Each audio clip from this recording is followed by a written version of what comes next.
Last week was confidence intervals. This week it's called hypothesis testing.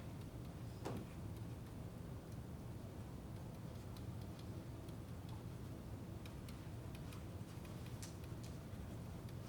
sure from the name you can guess what it does. It tests someone's hypothesis. What is a hypothesis?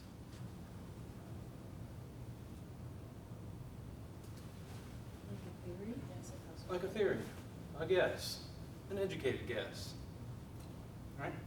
And so someone can make a claim, and we can test that claim in a quantifiable, verifiable way that's rigorous, not hand-wavy or, yeah, I think that's right, or anything like that. This type of stuff is provides this type of test provides strong evidence, stuff that you can publish in a journal or take to court, type of thing. Okay, so.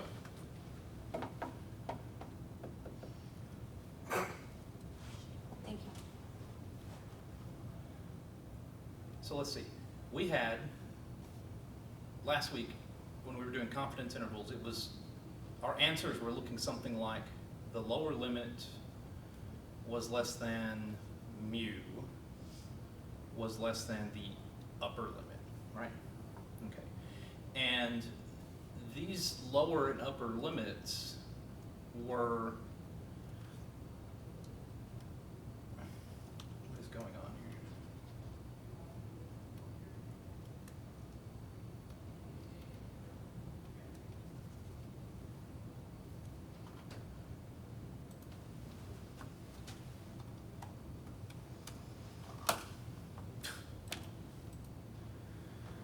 These lower and upper limits were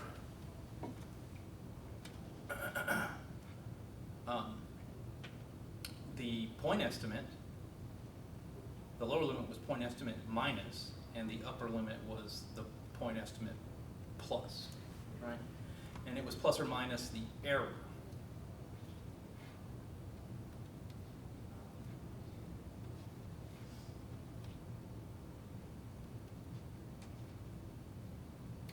And that error was the formula, or was computed by just multiplying these two numbers together, t sub alpha over 2 and this number, which is called the standard error, but that standard error is in turn computed as the sample standard deviation over the square root of n. Okay. I want to mash all this together and look at it for a second. So x bar minus the error, x bar minus what the error is, which is t sub alpha over 2 times s over root n. That this was coming out less than mu, which was then less than x bar plus the error.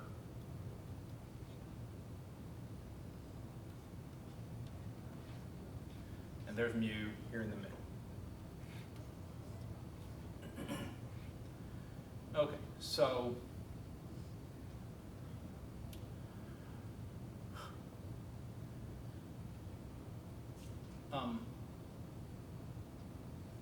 I want to do some algebra here. We're just going to do some algebra. So the first thing I'll do is I'm going to subtract x bar everywhere. So I'll subtract the x bar here, subtract it here, and subtract it here, and see what it looks like. So it would just say minus t sub alpha over 2 times s over root n is less than mu minus x bar less than t sub alpha over 2 times s over root n. I subtracted x bar from all three places.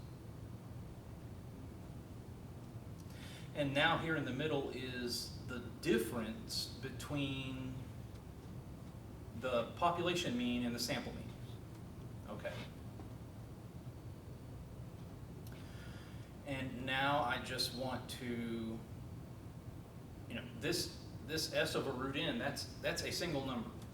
It's the standard error. Now I want to divide all of this by s over root n. So I'm going to divide by it here, and here, and here. And when you divide by s over root n over here and here, you're just going to get the cancellation. And when you divide by s over root n in the middle, you would get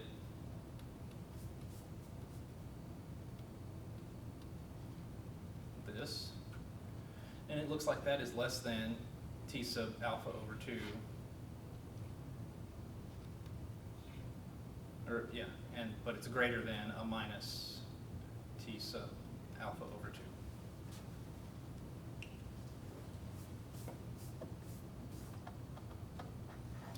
And t sub alpha over 2 was just a number on the horizontal axis of the t curve.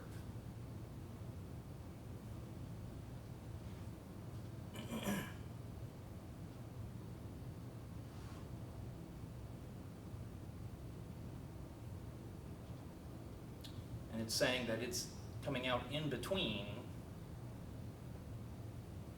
the negative version of that number and the positive version of that number. Okay, well, only one more thing.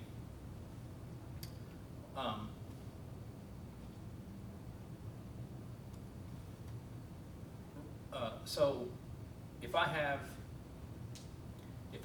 make the writing that looks like, let's do an example, like -3 is less than 1 is less than 3. This can be rearranged as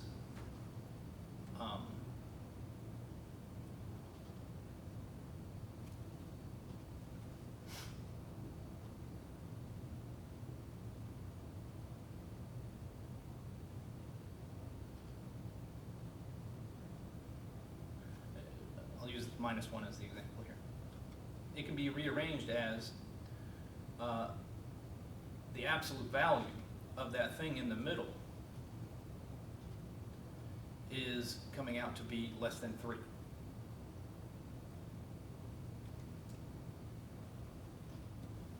It's just a fact. So it's certainly true, right? 1 is less than 3. 1 is less than 3 in the same way that -1 is greater than -3. So then I can use that writing, because what was happening here is you had the -3 and the 3. It was like, here's the minus version, here's the positive version. So I can write that the absolute value of mu minus x bar over s over root n is coming out less than that t sub alpha over 2.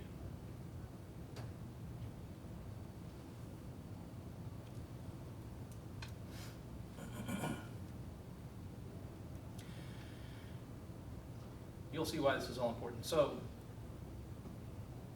if this numerator up here is going to be absolute value, I didn't need it around the denominator because that's always going to be a positive number.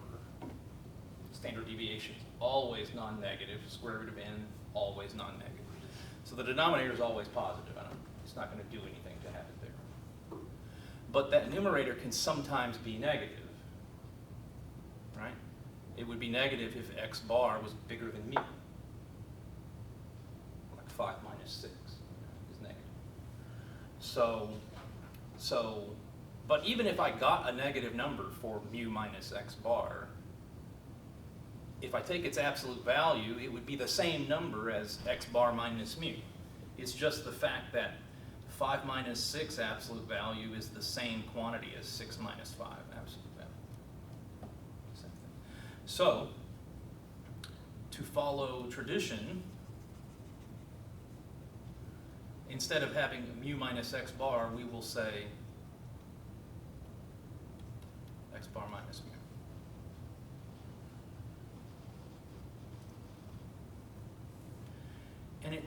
And so whatever this number is, we just got this from the, we got this just from the confidence interval.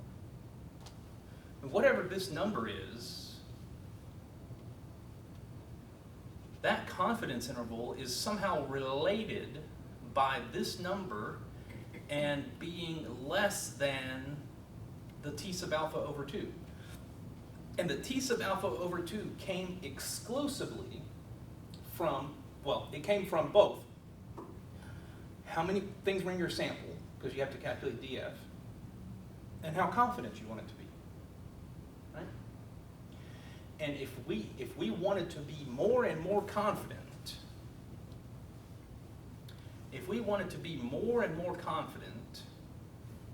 like if we wanted a 99% level of confidence, then that would be t sub alpha over 2 way out there. But if I only wanted to be 80% confident instead, then the t sub alpha over 2 would move back closer to 0. It would go down. So as my level of confidence goes up, t sub alpha over 2 goes up.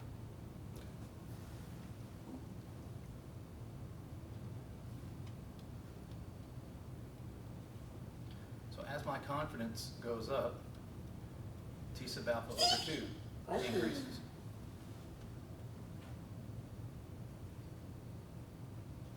Then we can make a test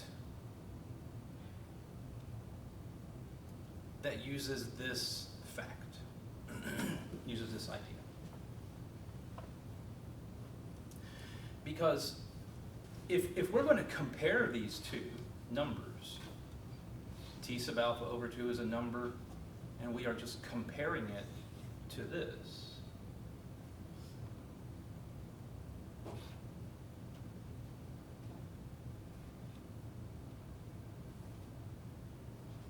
then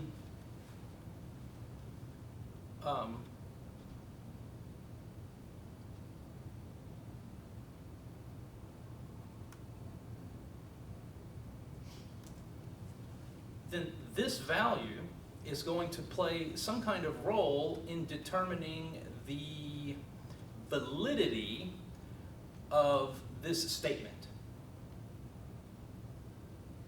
That if I perform this computation where someone makes a claim about what mu should be, but I go out and gather data to get an x bar and an s and a root n,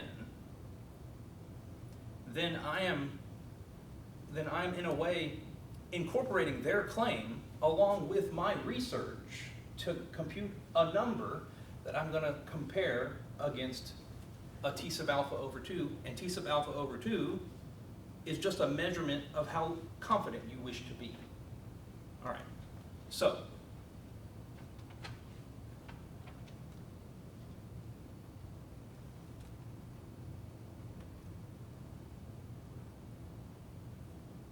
hypothesis testing will work in these 3 steps, and that number we just derived, this thing, is called the test statistic.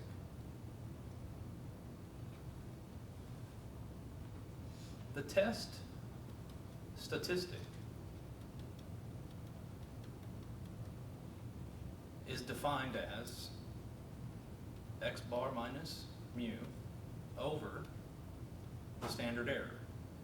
It has the shape of a z-score because it's an observed minus a mean over a type of standard deviation, which in this case is the standard error. It has this shape.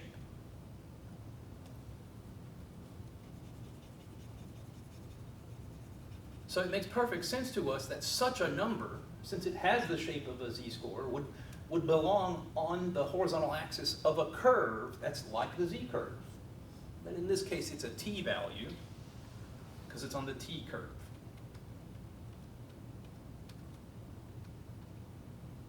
Not on the curve, but it's on the horizontal axis.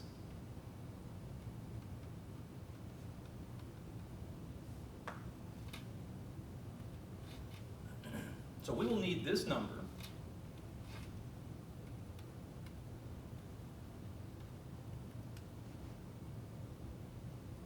And what will happen? Someone will make a hypothesis about what mu could be. They'll make a hypothesis about mu. We will gather together some people for our sample. From that sample, we will be able to get a sample mean and a sample standard deviation, and then construct this number. And it's called the test statistic. Then when we go to the t-curve,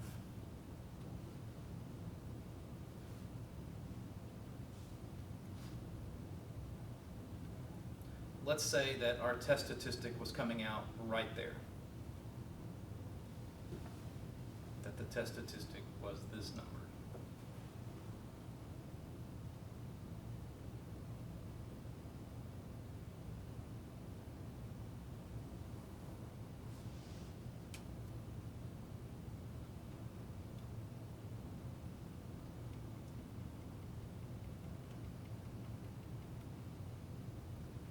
And let's say that T sub alpha over 2 was right there.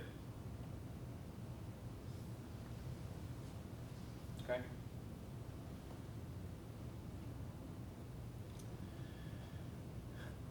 Then, and I guess I'll draw minus T sub alpha over 2 as well.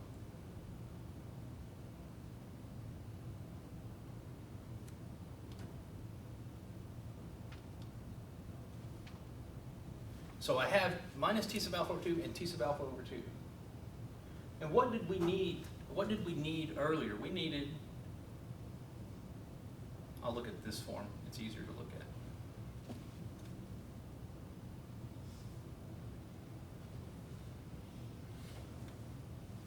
We showed that I could take the absolute value of that thing and write it in a different way and then switch the x bar and the mu.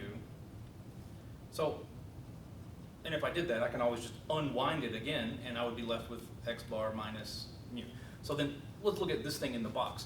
It says, so when we did the confidence interval, we squeezed mu. We said mu must live in this range. Mu must live in this range, and this is how confident we are.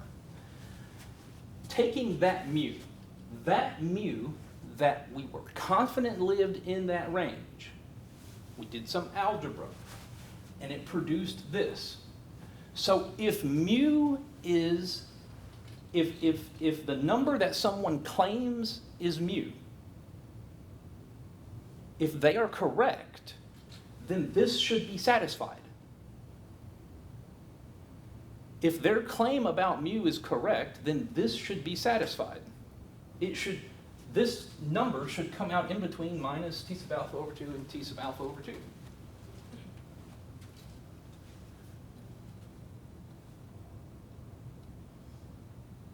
So here I am, I've got that test statistic, that's x bar minus mu over the standard error, and it's not in between them, right? It's on the other side. It's not in between the minus T sub alpha over 2 and the T sub alpha over 2. So then it must be the case that if I got this picture after doing that computation, that whatever that person's claim was about mu isn't right. It doesn't match up with what we were expecting, because our confidence interval was telling us that test statistics that come out inside here correspond with the range that we expect mu to live in. If the test statistic is coming out in the middle between minus T sub alpha over 2 and T sub alpha over 2, then they have a correct claim. They are correct.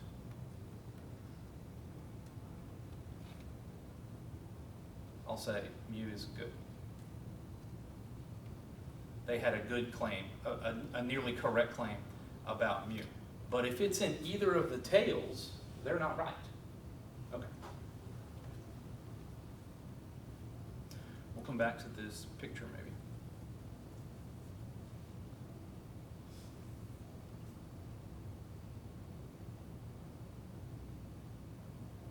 Here's our notation for the beginning of one of these hypothesis tests. There's going to be two hypotheses. We're going to label them, H0 and H1. It's 0 because mathematicians like to argue that 0 is the first number, not 1.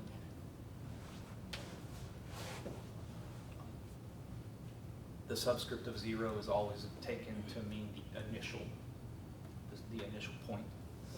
So H0 is our initial hypothesis.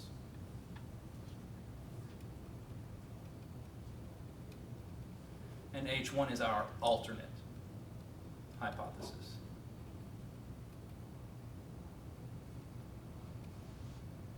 And I'm not saying that H0 equals anything, it's a code. It's a label of an equation. I'm going to write an equation next to H0. It is mu is equal to some number.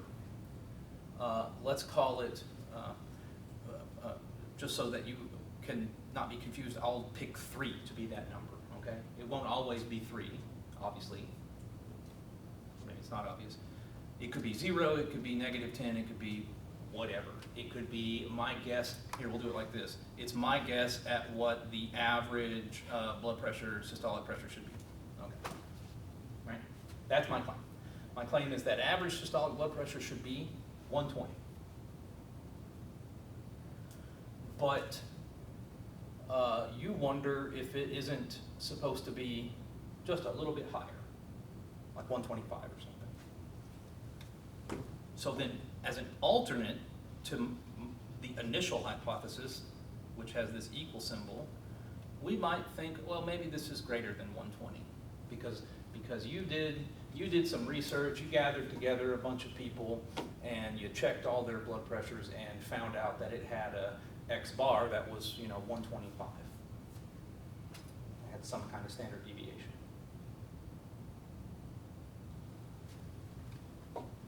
So we would formally start off a hypothesis test with this writing, and you can interpret from this writing the two things that number one, that I claim, or someone somewhere has claimed, I claim that it should be 120, but you think it might be greater.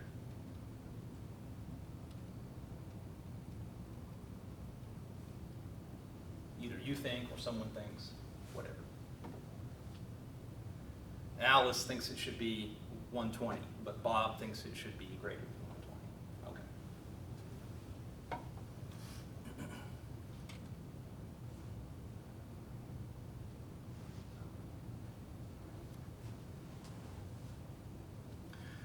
Let's suppose that we had, or I'll stick with I and you.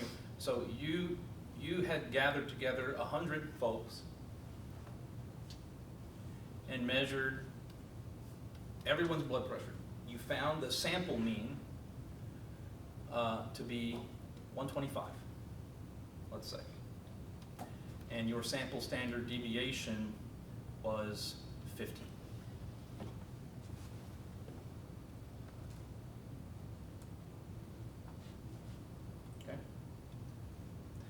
Now, my hypothesis about mu was that it was 120. So these four numbers together are going to allow us to compute a test statistic. That test statistic being x bar minus mu over the standard error would be computed as 125 minus 120 over 15 over the square root of 100. Well, the square root of 100 is 10.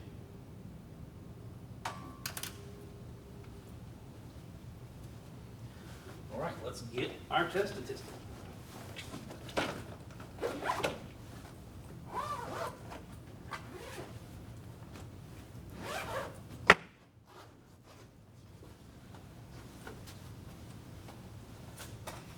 Fifteen over 10, that's just 1.5. All right. So that denominator is 1.5, that numerator is 5. This is 5 divided by 1.5. I get 3.333. Just 2 decimal places is all we'll do. That is a holdover from the paper charts only having 2 decimal places. That's my test statistic, 3.33.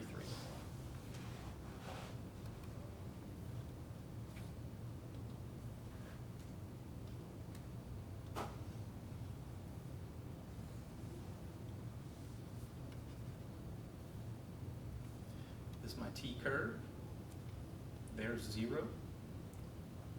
3.33. Way over here.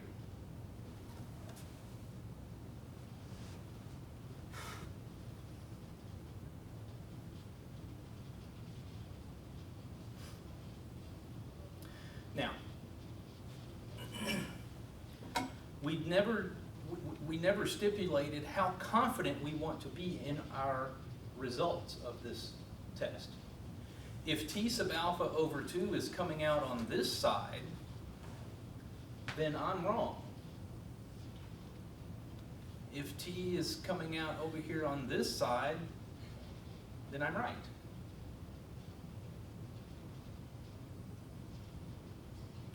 Well, to say I'm right is not correct. It would be, not that I'm right, but that you don't have any way to dispute what I've said. What you said is possible. It's possible.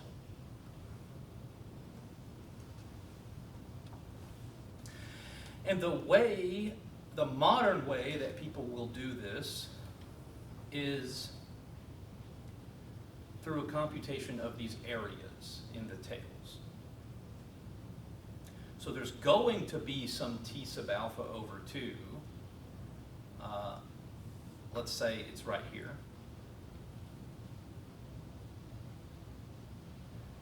Then that t sub alpha over 2 forms an area in the tail, right? I'll make it in yellow.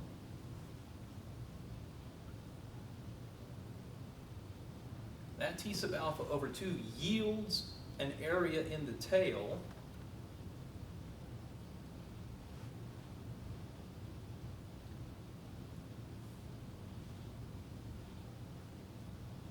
and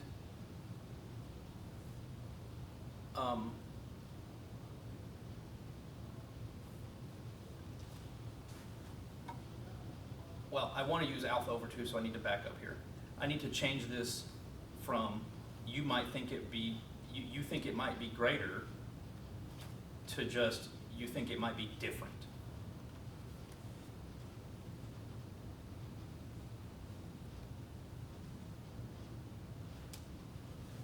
You think it's different, God, sloppy.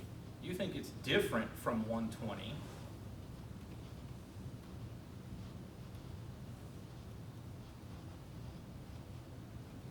And so we will indicate that mathematically with, instead of you think it being greater than 120, you think it's different from 120. Okay.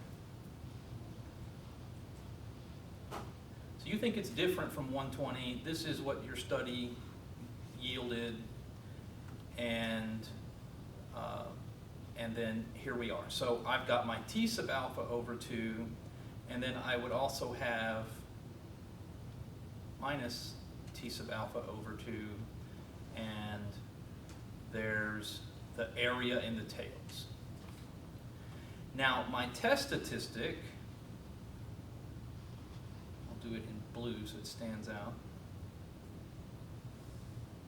My test statistic would have this area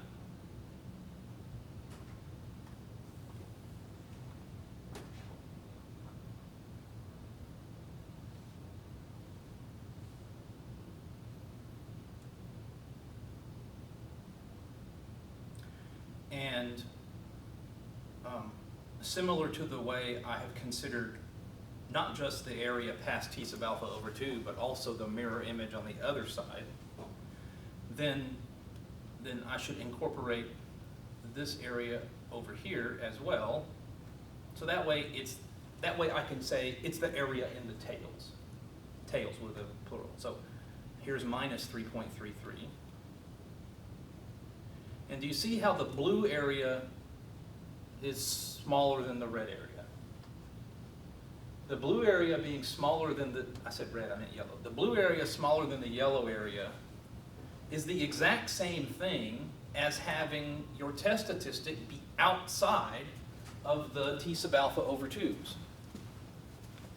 So if my test statistic was going to come out inside here, then I was likely correct.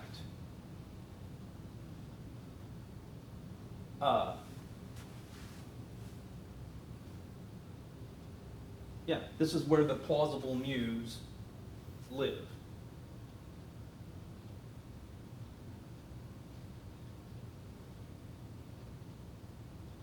Yeah, and if it's over here, then you know my claim is likely wrong. I'm likely correct, I'm likely wrong.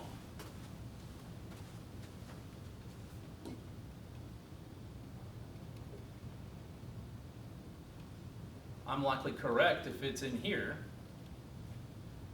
in between these T sub alpha over 2's, and if it's outside of that, I'm likely incorrect. And so, getting that test statistic of 3.33, if we go ahead and choose some T sub alpha over 2, which is just a measurement of how confident we want to be,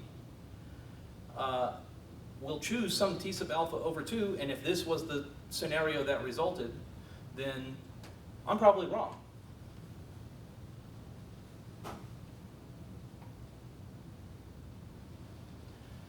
Because the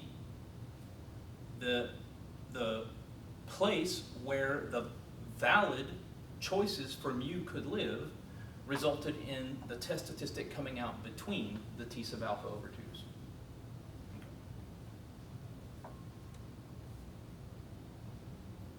Let's open up a T calculator, and let's say we'll do we want to be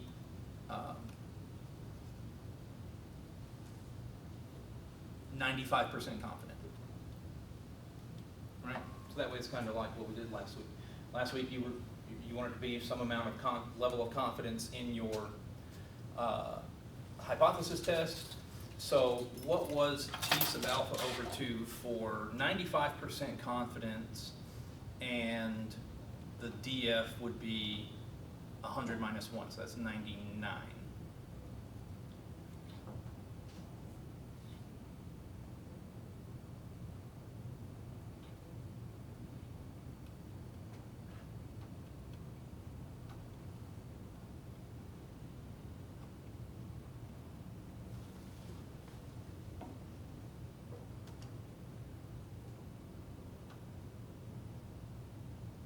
Negative 1.98.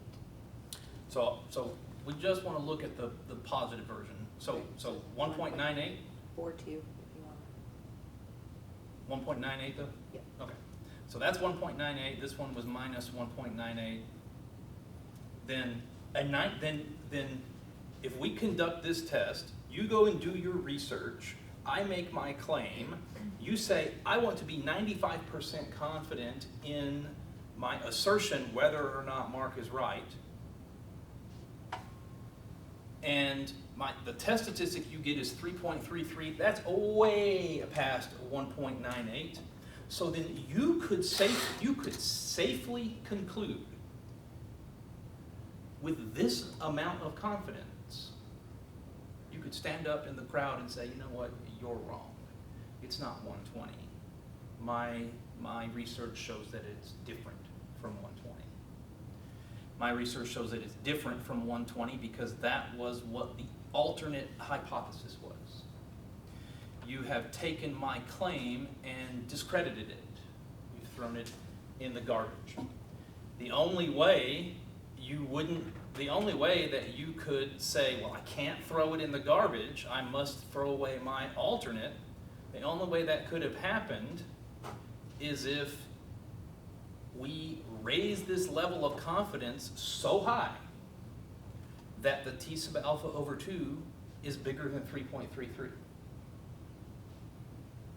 Maybe you can try 99.999%.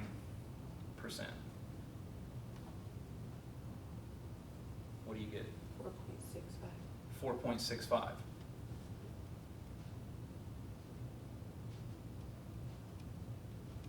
So if for whatever reason you wanted to be ultra super confident to that level, 99.99%, that's awfully confident, then it widens the interval to allow more test statistics inside.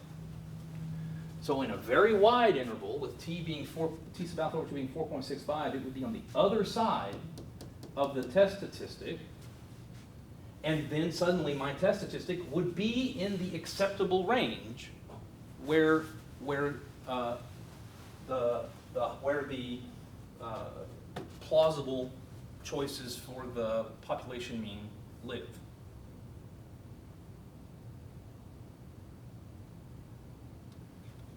That blue area has a name called the p-value.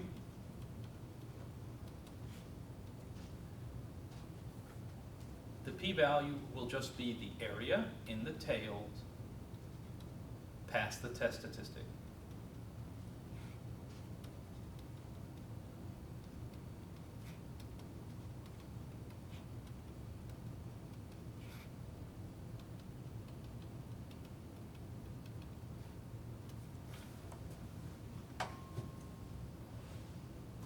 It's the area in the tails past the test statistic. So then instead of comparing the numbers on the axes, you could just compare the areas, which is what they do. Right? And if we remember how those T sub alpha over 2 areas came to exist, if this was T sub alpha over 2, and this was T sub alpha over 2, it meant that you have alpha over 2 area here and here, leaving an area of 1 minus alpha in the middle. Remember this from last week? Okay, so, and we gave a name to 1 minus alpha. 1 minus alpha was the confidence level. That's why just a second ago I said we'll be 95% confident and had 95% of the area in the middle. If 95% of the area is in the middle, then 5% is in the tails, right? Then that 5% would be just alpha. And alpha has a name, it's called the significance level.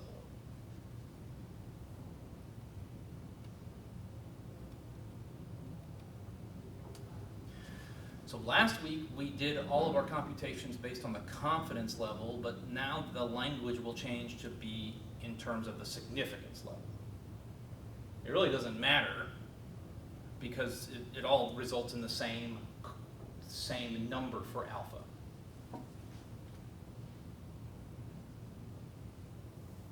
If I back up here then here's what I would do. I could compute that test statistic. I'd get 3.33. I'd go to my T calculator. I'd find the area in the tail past 3.33. Do that for me real quick in your T calculator. I want to know this area right here in the tail past the 3.33. Because that was what we were going to call the p-value, almost. What is the area in the tail past 3.33 on the T calculator? How do you do that? You go to the T calculator and you do. In here. Yeah. Come on, June. And so it'd be the statement at the bottom would read probability that X is bigger than or equal 3.33. Yeah. And keeping it, 99, the DF 99? Yes. Okay. That's .99. It's a tail area. Oh. It should be real small. Sorry, I had my, Inequality. Yep. No problem. .0000604. 0.0060. 4 digits is what One more, we'll do. one more zero before the 6. 0.0006. Yeah. 3 zeros. So that little blue area in the tail past the test statistic is 0.0006. And there's 2 of the tails here. So then the total of the blue area is just 2 times this 0.0006. So it's 0.0012. That's what our p-value is. In our example here, the p-value is coming out equal to 2 times 0.0006. And that's going to equal 0.0012. 0.0012.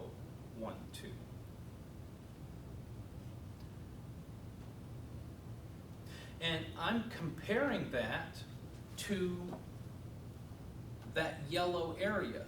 But that yellow area is this. That yellow area was what was past the test statistics.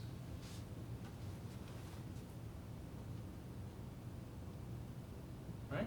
See it? Here's my test statistics. And the yellow area was what was past the test statistics. And evidently that yellow area is alpha.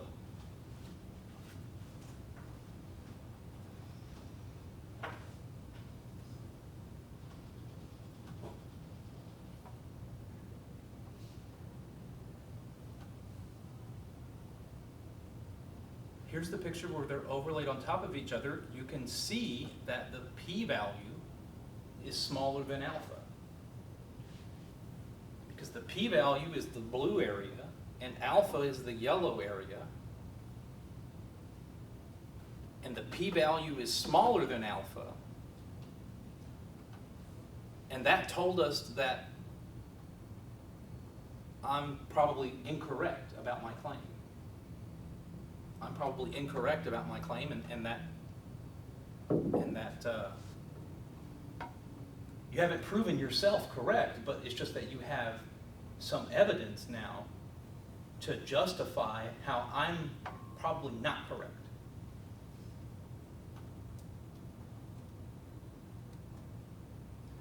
So at the end of it all here, let's recap.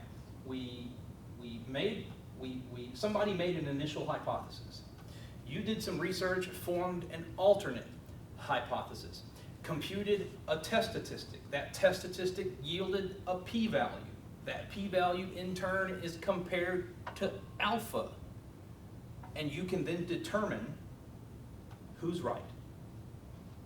That's it. That is a hypothesis test. So at the end of all this, the conclusion of our research here was that for this here test is that not that I'm correct, because if I'm correct, we would have said that we fail to reject H0.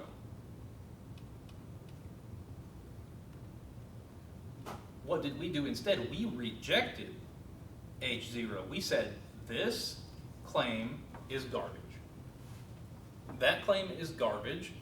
It does not live in the middle between the T sub alpha over 2's, which is the same idea as the p-value came out less than alpha.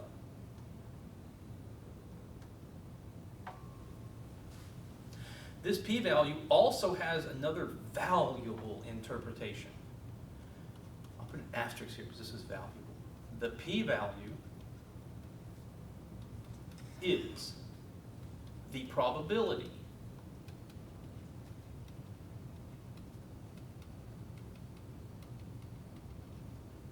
that you will be wrong if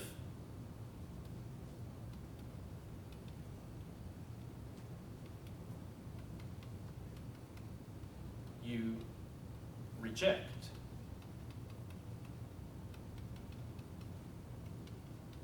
H0. So if somebody makes a claim, then you get a test statistic, and you then in turn can get a p-value, and we compare it to this alpha, which is just coming from a measurement of how confident we wish to be. If for whatever reason you decided that you always want to reject, I've got somebody over here and they have like a rubber stamp that just says reject, and they love to use it, and that's all they do is reject. I reject every time. Then the p-value will tell you the probability that they're wrong if they do it.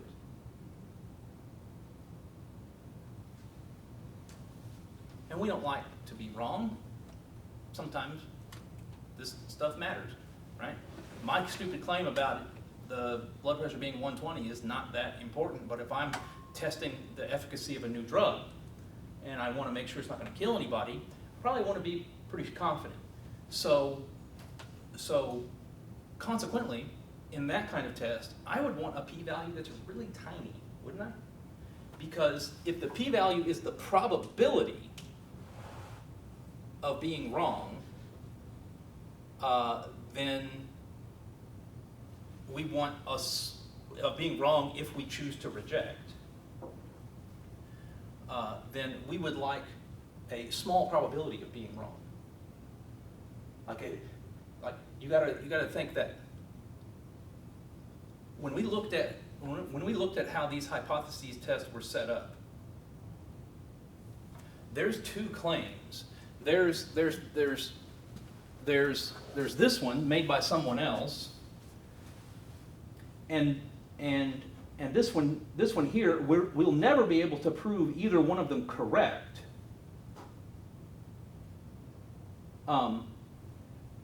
But it's like this one is the default assumption. This one is the default assumption, and we're digging around for evidence to contradict it. Can I come up with any evidence that says this is probably not right? Because if this one's probably not right, then we should go with this one. So if I reject this one, then it would be in favor of the alternate. And the p-value will tell you the probability that if you go ahead and reject this, it's the probability that you were wrong. So if you reject it and you're wrong, then it means it was actually true. We don't want to do that. So consequently, in order to reject this initial hypothesis, we are looking for the p-value to be small, since it's measuring the probability of being wrong if we reject. If we fail to reject, it's phrased very specifically like that, fail to reject. It's not except H0. There's a difference between saying this is true and saying I can't prove it's wrong. If we can't prove it's wrong, then we have said that we will fail to reject H0, and that would be what happens if the p-value is too high, right? The p-value would be too high. It would say the probability of rejecting this is too risky. It's too rich for my blood. Too risky to go ahead and reject that if the p-value is high. So we would do what's called fail to reject. And that doesn't mean that you've proven it true. It just means you don't have anything to contradict it. Let's try our hand at a question.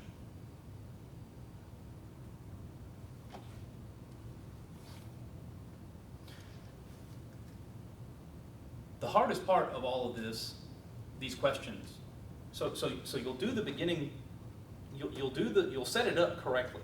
You'll do the test statistic correctly. You'll find the p-value correctly. You'll get to the very end, and that's where it'll be hard. And my claim is that this will come in handy at the very end. So let's look at one of these problems, then we'll go on break. So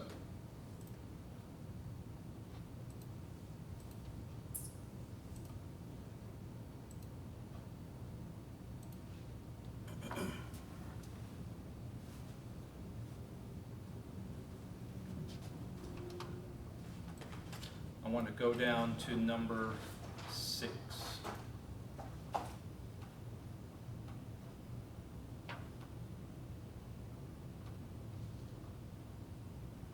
Oh, look, it's about systolic blood pressure. I didn't even realize that was going to happen. It says that if that blood pressures above 120 are considered to be high. Right? That's like someone's claim. If I read that in a textbook, it would be that author's claim. Okay.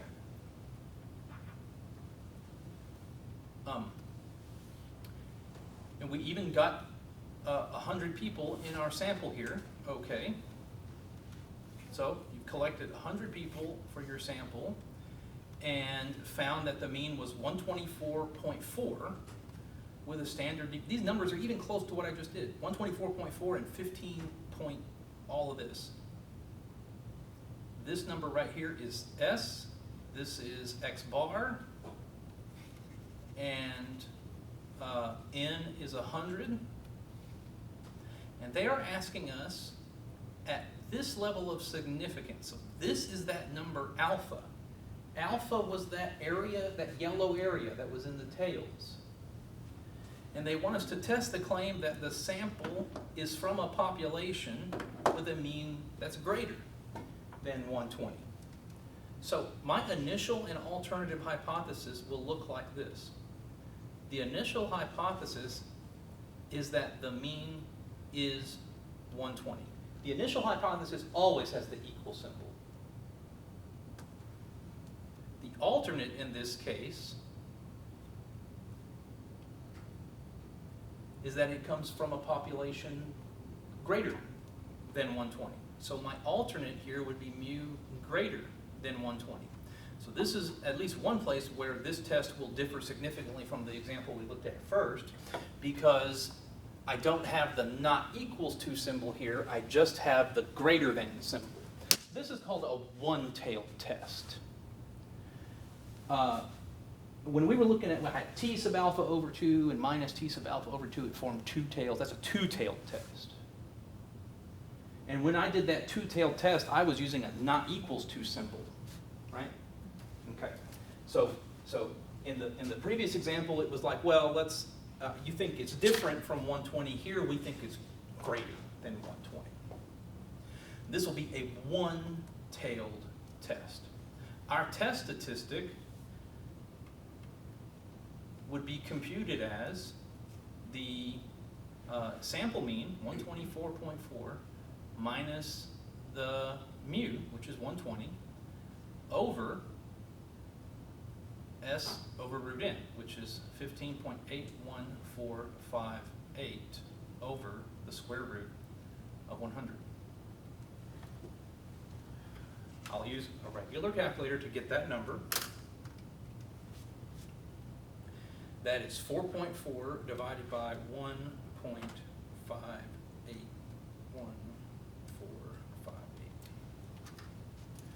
The test statistic I'm getting here is 2.78. So it's much smaller than that last test statistic we had, which was 3.33. Here it's 2.78.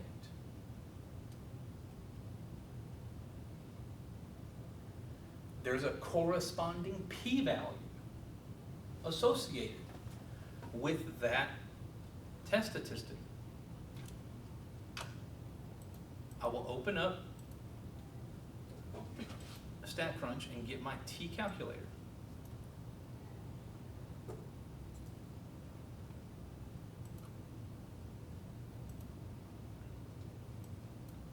Here's my T calculator. My DF was 99. And I am wondering, what is the area in the tail past 2.78? That little tiny red area right there, that is my p-value. This is just a one-tailed test, so I do not have to consider this other side in a one-tailed test. But in a two-tailed test, you do consider that mirror image. So here, my p-value is that area.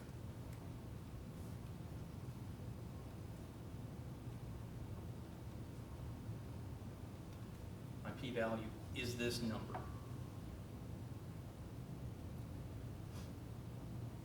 And I would want to compare it with that area that's formed from alpha. Now, since it's a one-tailed test, it wouldn't be T sub alpha over 2 right there. It would just be T sub alpha, because that subscript is always telling you about what the area in the tail past that number is. Alpha is this area. The question becomes, is the p-value less than that alpha? Is the p-value greater than that alpha? Well, let me look at it this way. If this was the probability that I would be wrong if I reject, before you even consider what alpha was, if this was our probability of being wrong if we reject, would you go ahead and feel safe about rejecting? Think though. This is pretty small, right? This is a tiny, that's not even 1%. That is 0.3%. So if you went ahead and rejected, only a 0.3% chance of being wrong. I'd feel pretty confident about rejecting. Because there would be such a slim likelihood that I would be wrong to reject.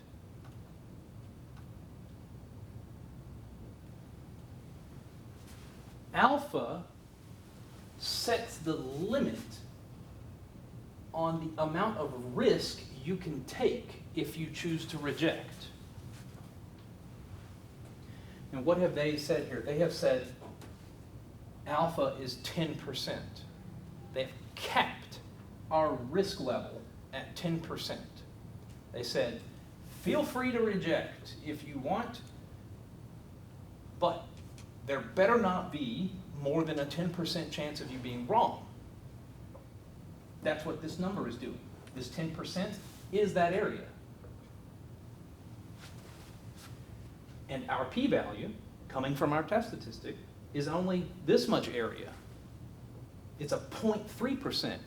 So I'm well within the parameters stipulated by the alpha. I'm way under it, right? I'm not anywhere near 10% risk of being wrong. I'm way down here at a 0.3% chance of being wrong if I reject. So I'm going to reject. Yep. Will the DF always be 99? No. The DF is linked to n. It's n minus 1. Gotcha. So with my p-value being that small, I would reject.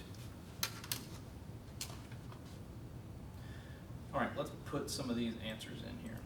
So my initial and alternative hypothesis would be that mu is equal to 120.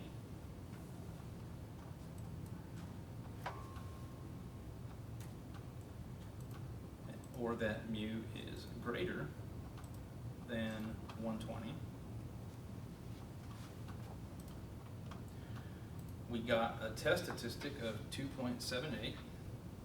I've typed in too many numbers. 2.78.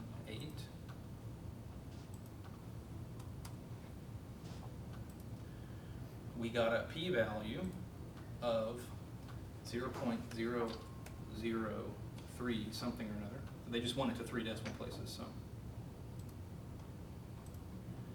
0.0032, so it just stays at 0.003.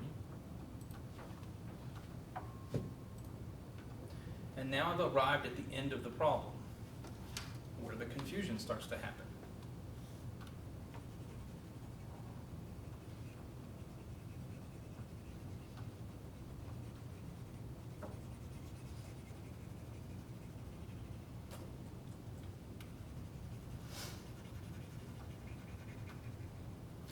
We found a p-value that was really tiny.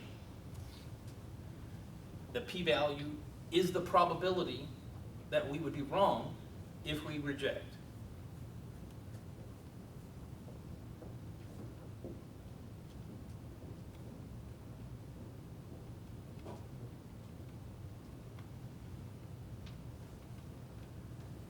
since that probability is so small, we feel confident that it is going to be okay for us to reject.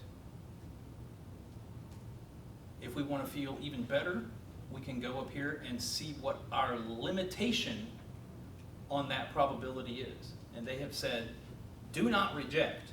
That thing in the box essentially says, do not reject if there's more than a 10% chance of being wrong. That's what it says. Do not reject if there's more than a 10% chance of being wrong. You must then fail to reject. So, by the interpretation of the p-value as a probability, we will reject that initial hypothesis. The initial hypothesis was the claim made in the textbook. Well, it's the claim that it's this exact statement that mu is 120, that the population average of blood pressure should be 120. We have evidence now that it should be this alternate, that it's more than 120. So we will reject the null hypothesis. We will reject the null hypothesis.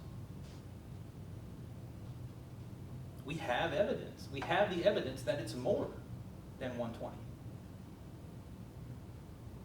That's why we're rejecting. We're saying, no, it can't be 120. It can't be exactly 120 because our evidence says it's more than 120.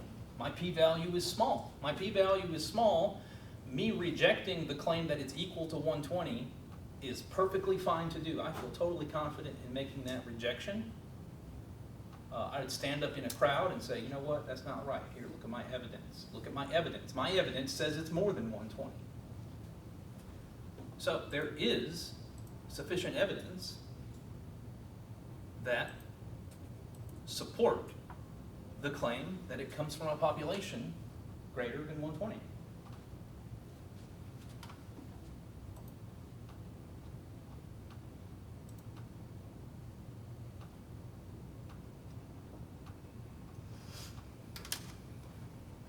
The first one takes the longest, and then by the time you get to the end, we are doing them like really fast. And I want to do numbers 6 through 10 first, and then circle back around and do 1 through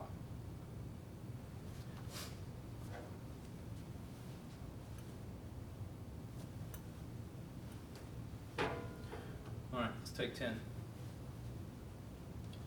That was a lot of information, but we covered everything. That's the whole shebang. Now you just need to go through it again and again and again. And like I said, where will be the hard part? At the end. You will find at the end is the hard part.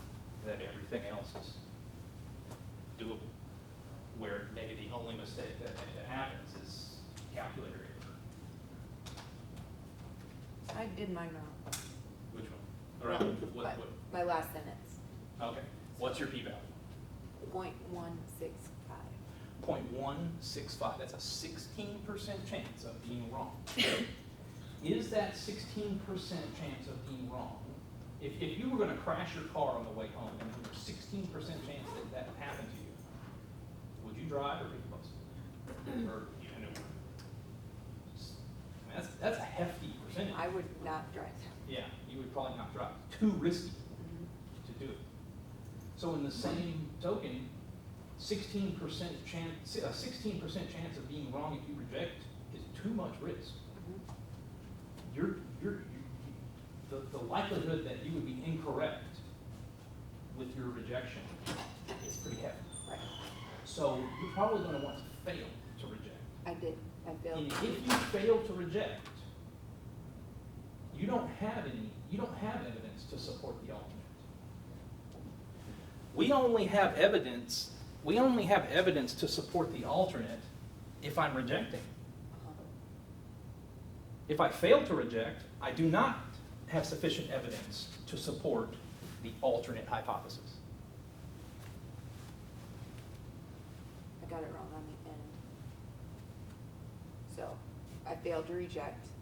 There is not significant evidence that I had 0.05 significance level to support the claim. The alternate. Yeah. And you have to look careful, because the choices here are support and like, I forget what the other one says. It says warrant Not rejection. warrant, yeah. So if I support the alternate, that means the same thing as warrant rejection of the initial. Look at what it would say. It would say, reject the null hypothesis.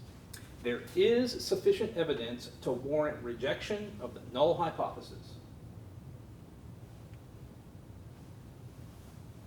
So if I'm going to say support, I need to come down here and make sure that this is talking about the alternate. If I'm going to say warrant rejection of, then this would need to restate the initial. Got it. Okay.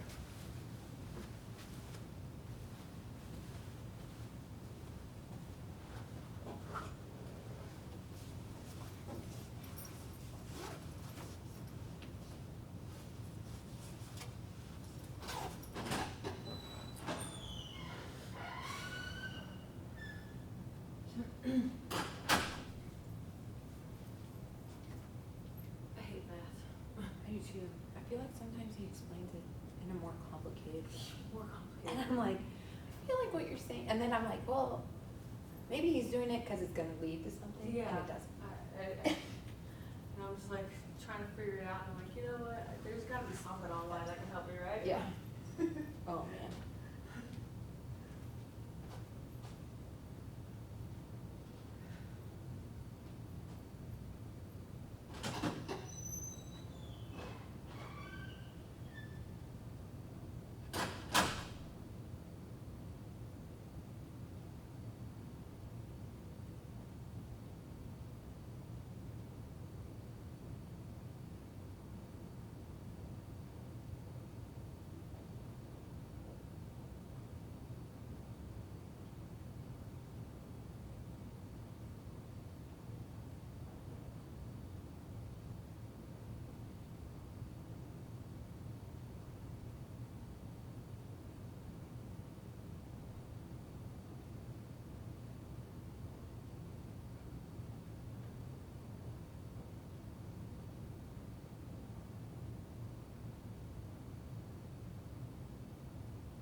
line downstairs is so long. Oh, is it? Yeah. It's a weird time for it to be. I feel like, is it midterm week? And so that's why I think there's a lot more people.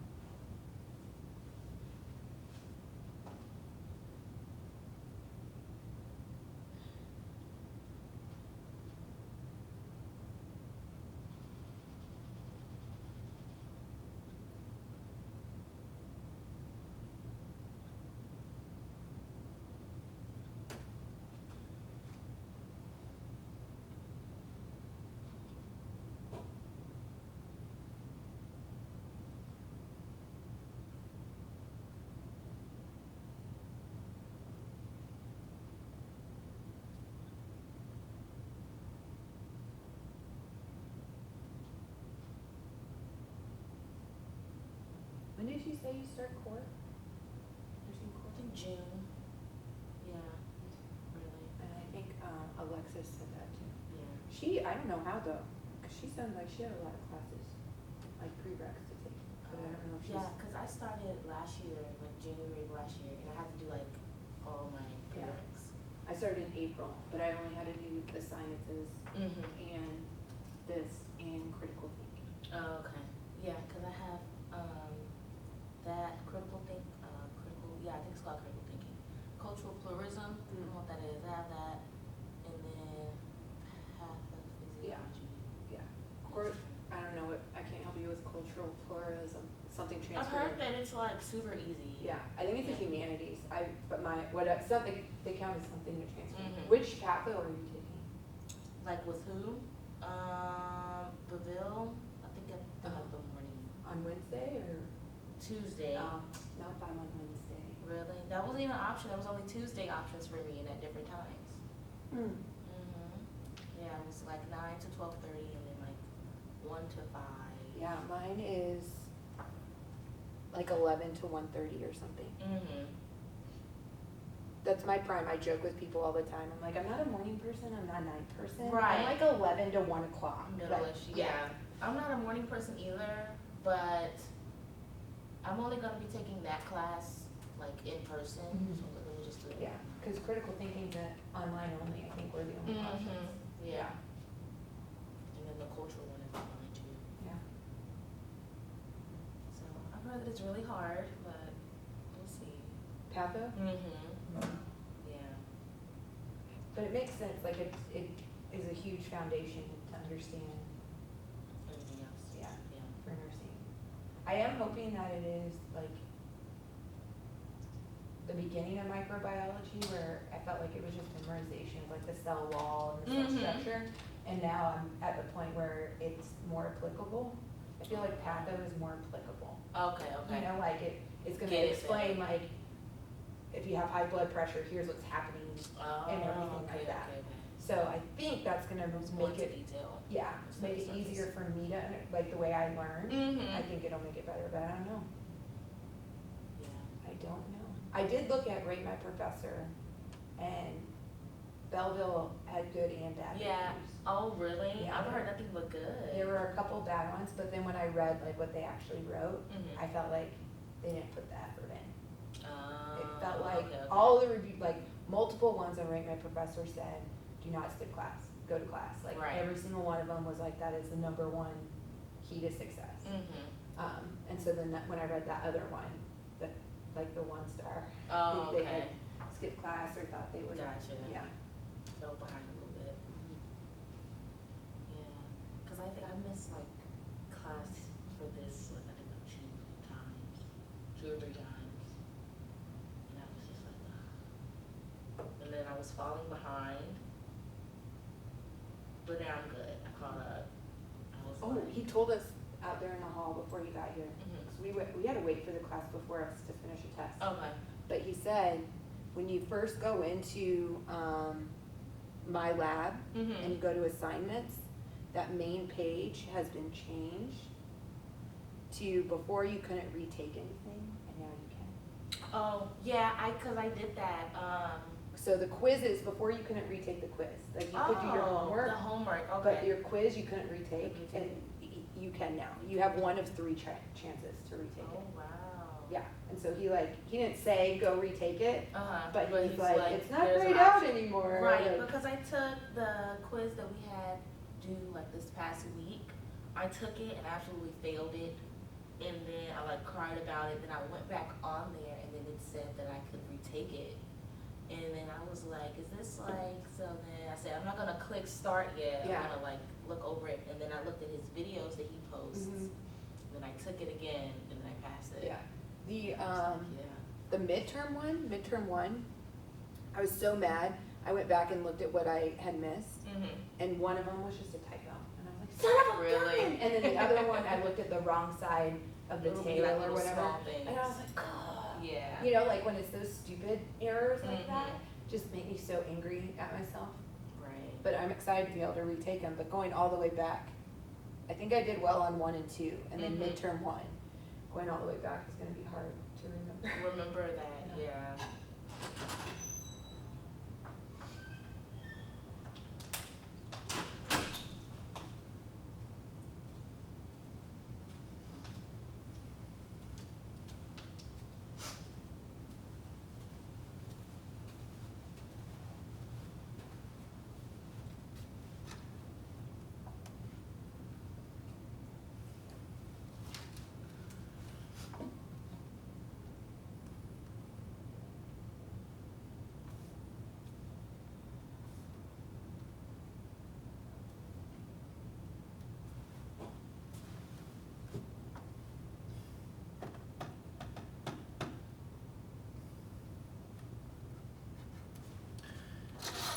Here we have student course evaluations.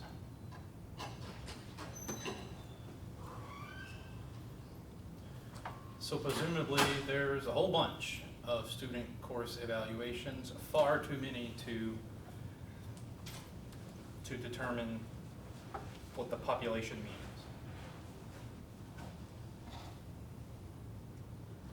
And someone has made a claim that the population mean is 4.25.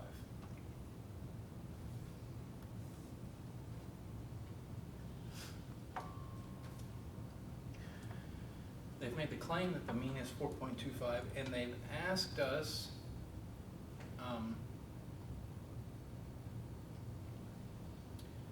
we have to look in this case for what they did not ask us to do. They said, what they said was, test the claim that the mean is equal to 4.25. They did not say, test the claim that it's less than 4.25 or greater than 4.25.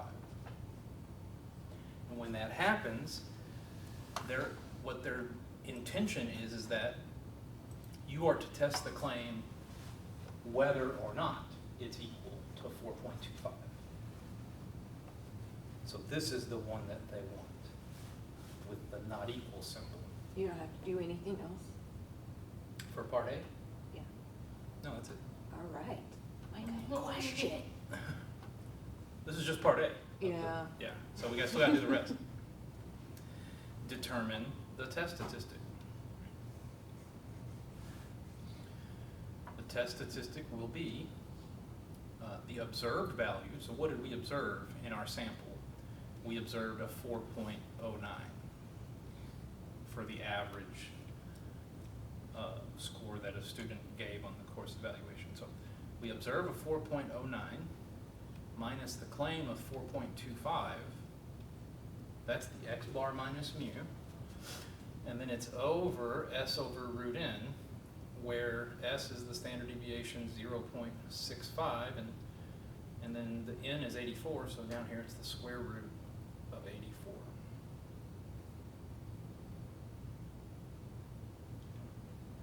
And you're gonna need to make sure that you use the parentheses down here. So you should calculate the numerator, press equals, get the number for the numerator, whatever the numerator comes out to be. Then you have that numerator in your calculator. Then you will press divide, and you will open a set of parentheses. And in those parentheses, you can type 0.65 divided by square root of 84.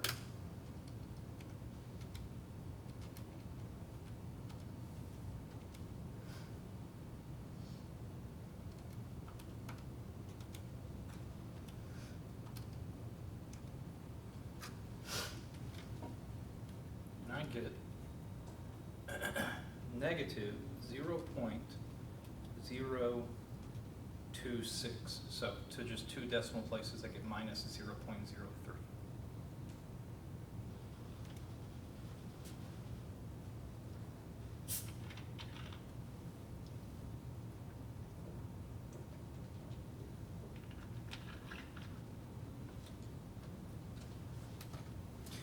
Now that's a test statistic that's very close to 0, isn't it?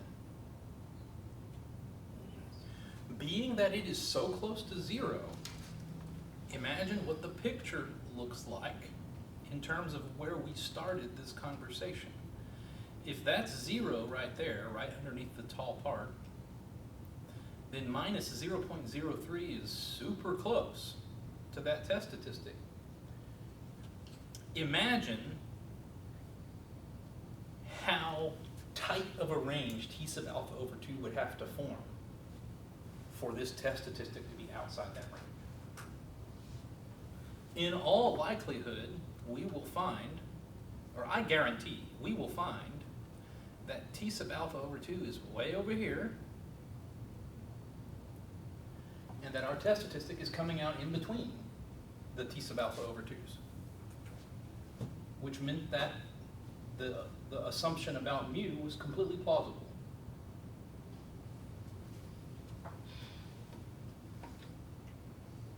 And if the assumption about mu is completely plausible, then we would not want to reject it. It's probably true. Let's see what happens. So, test statistic minus 0.03.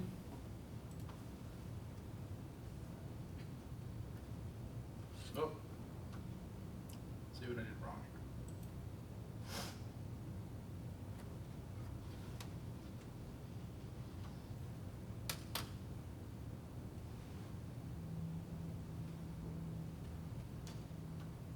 Really quickly, Mhm.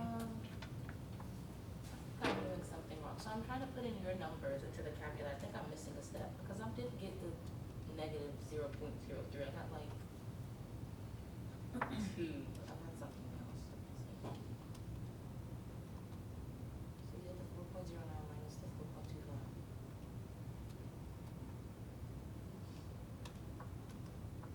And that's the negative 0.16. Over.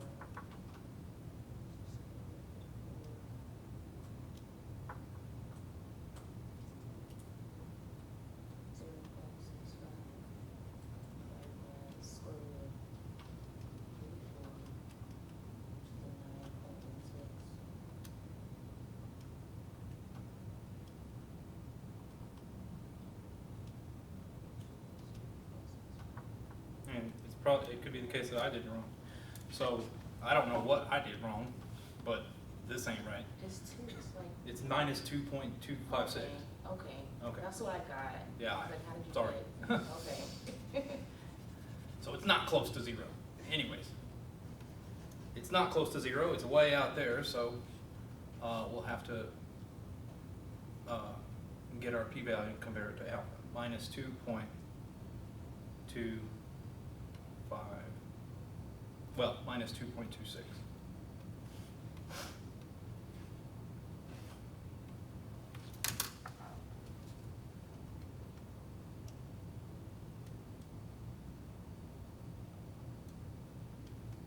Oh, I know what I did. Anyway. All right.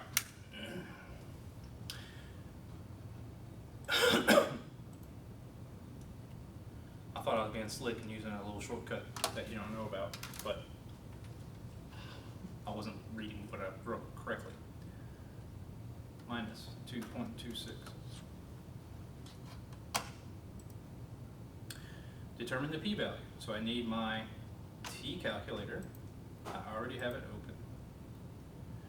My df is 84 minus 1, so that's 83.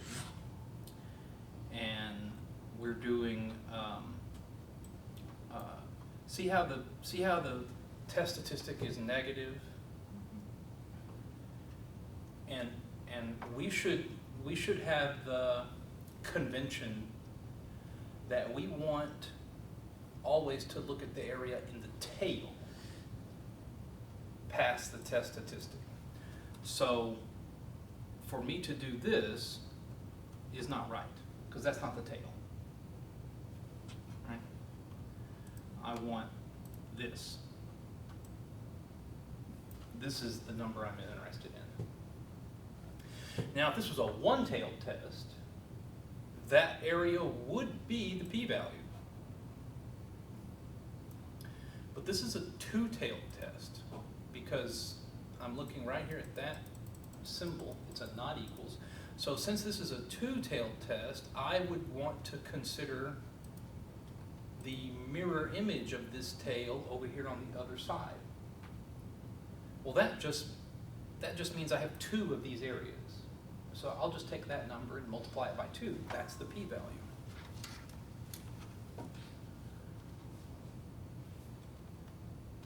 So here my p-value would be 2 times 0.0132.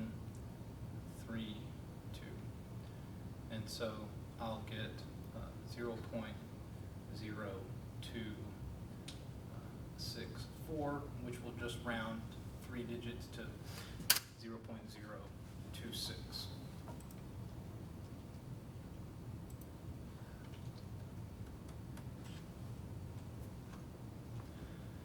P-value means, in terms of the probability of being wrong if you reject,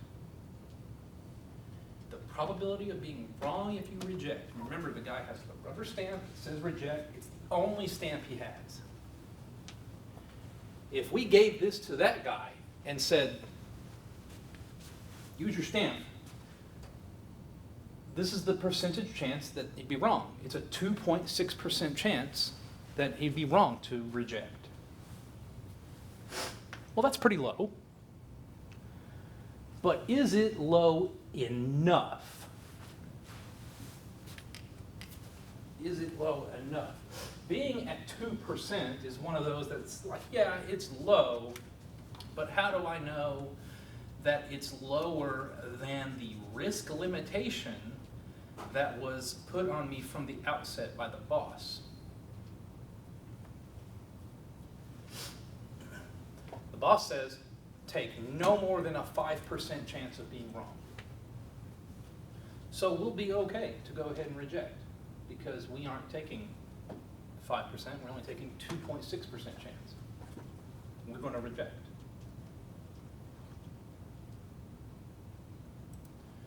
I'm going to reject.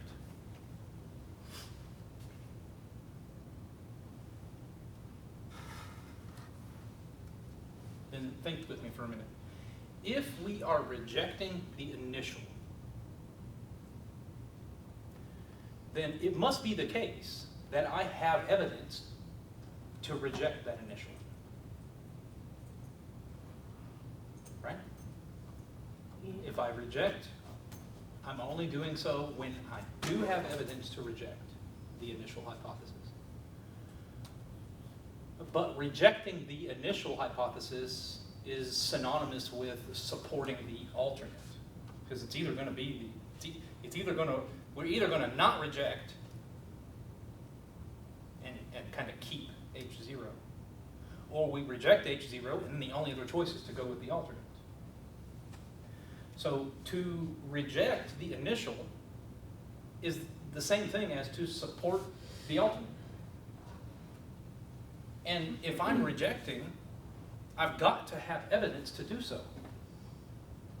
If my evidence was insufficient, I wouldn't be rejecting. I'd have to fail to reject. That insufficient evidence would have given me a p-value that's way too big, or I'm sorry, too small. This p-value being, look, it's minus 2.26. It's way out in the tail. It's way out in the tail, so correspondingly, there's going to be a tiny area in that tail past that number. So having a test statistic way out in the tail gives you a small probability of being wrong if you rubber stamp the rejection. Where did this number come from? It came from this evidence up here. This is our evidence. It's that data. So we do have the evidence. We have sufficient evidence.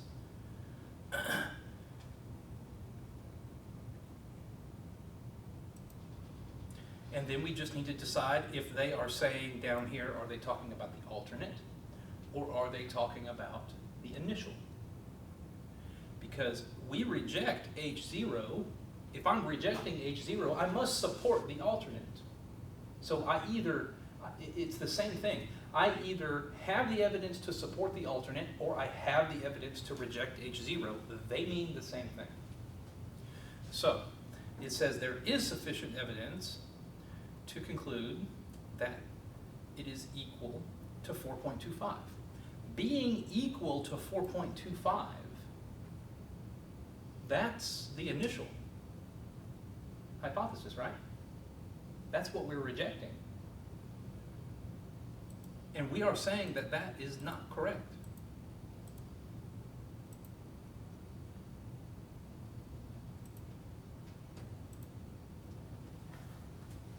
I'm rejecting H0. H0 is the statement that the mean is 4.25. I have evidence to show how it's different, or how it's different from 4.25. So 4.25 cannot be correct.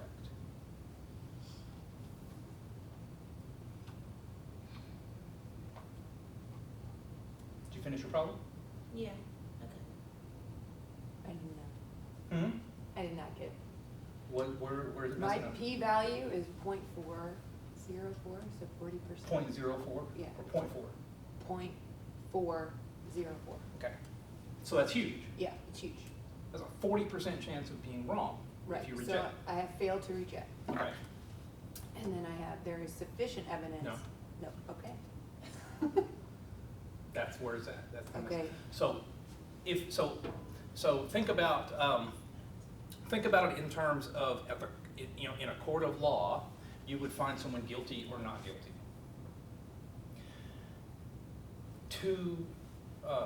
And people get found not guilty all the time who absolutely did it, right? Surely. But they don't get convicted because there's not enough evidence to do so. However, if you're getting found guilty, somebody's got some strong evidence. So guilty would be just like reject. To reject is to boldly stand up and say, you are wrong. But to fail to reject is to put your tail between your legs and leave the room quietly. It's akin to doing nothing, right? A fail to reject is like saying, I don't know. Evidence to support. Yeah, if it's failed to reject, it's like, I don't know. I can't say that they're right, and I can't say that they're wrong. So I'm just gonna leave, go home, watch a movie. If I reject, then it's like, look at all this evidence I have to come out against you, the expert, and reject your claim. So if I reject, I will only do so in the presence of evidence. And that, yeah, and that's rejecting. Otherwise, I will fail to reject, which would have to mean I don't have any evidence, or enough. It's insufficient. As soon as that evidence becomes sufficient, it will have caused the p-value to be low enough, it would have been lower than alpha, and then we'd be okay to reject. Can you help me with my p-value? Yes. So you've got your test statistic, right?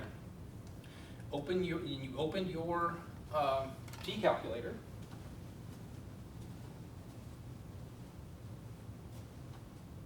All right, so we have to know how to, this is our p-value, right? Oh, no, I mean, this is our test statistic. Yeah, this is the p-value right here. Okay, And then I did it times 2, and then that's what I got. okay. Okay, so this was the area in the table, 0.00195. Goodness gracious. Then your interpretation of this is scientific notation. Mm-hmm. Okay.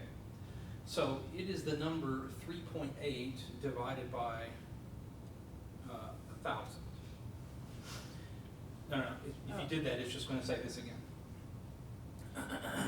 So this is a decimal, 2 zeros, and then a 3/8. Write it down, put it right here, 0.0038, and then we'll look at it. Now, look at how this goes, 1, 2, that's 3.8, if you went 3 spaces. So when it has this -3, then that tells me that there's not 3 zeros in front of the 3, there's just 2 zeros up here. So it's 0.0038. Rounded to 3 digits would just be 0.004.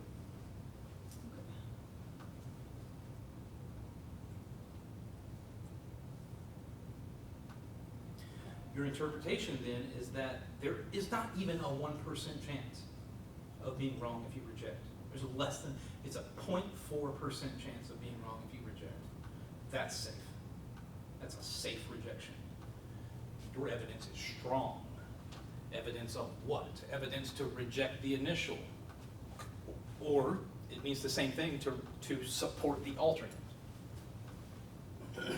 So this question, this summary at the end, is one of those that's phrased in the way of we have sufficient evidence to reject the initial. Other questions are going to say sufficient evidence to support the alternate, and it's the same conclusion.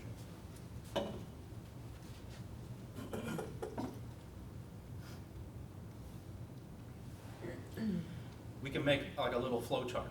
If you reject, you have sufficient evidence.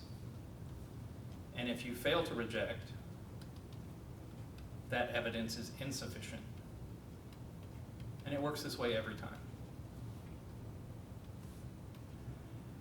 After you say sufficient or insufficient, it always goes to the same thing, which is to support the alternate. But parenthetically, supporting the alternate also means to reject the initial. They mean the same. Okay. So like this is like our decision tree. Provided we could use the p-value to determine which branch we're on, we can get all the right stuff after that.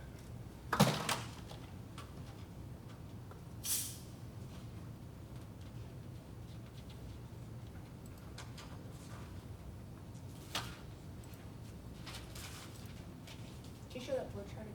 One more time.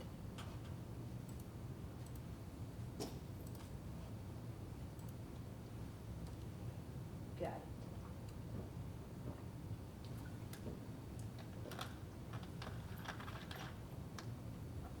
Thank you.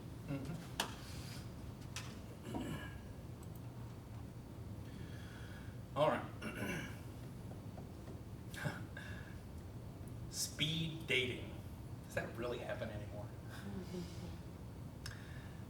The like rate, so this is a data set of what the females thought about their male dates.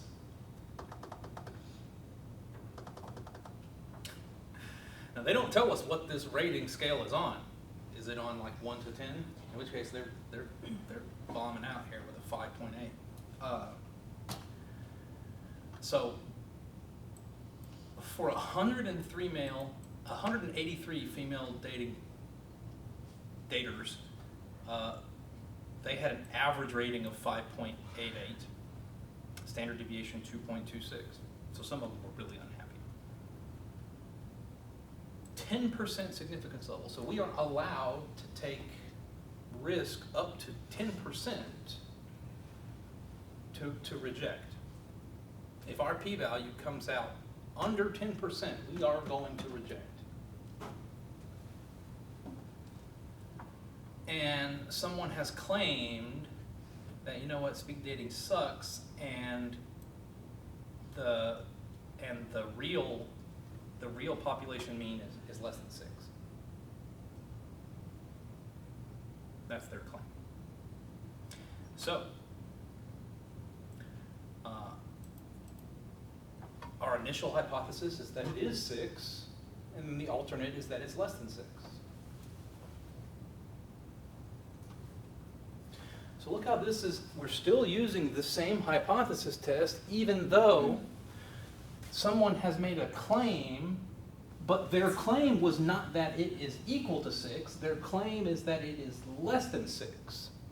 So whoever it is that has made this claim, they will be right if we end up rejecting to go with the alternate.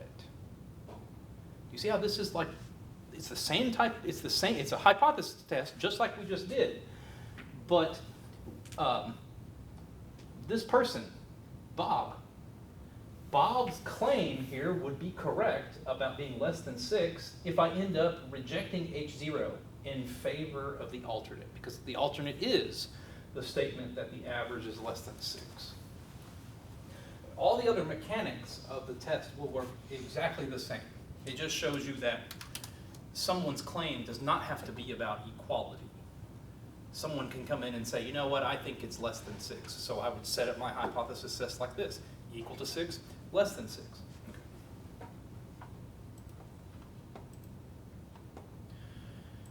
Determine the test statistic. All right, well, that's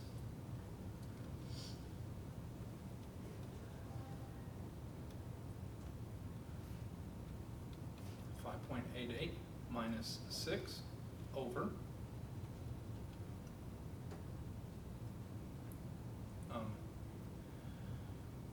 2.26 over the square root of 183.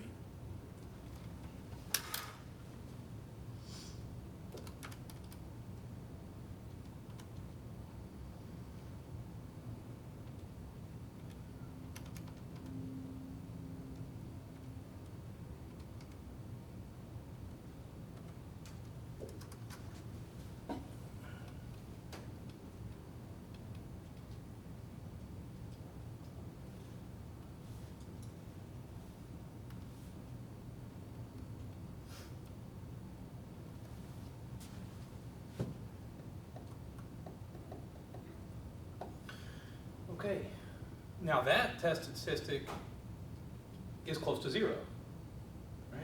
It's not way out in the tail. I'm going to end up with a pretty big area for my p-value.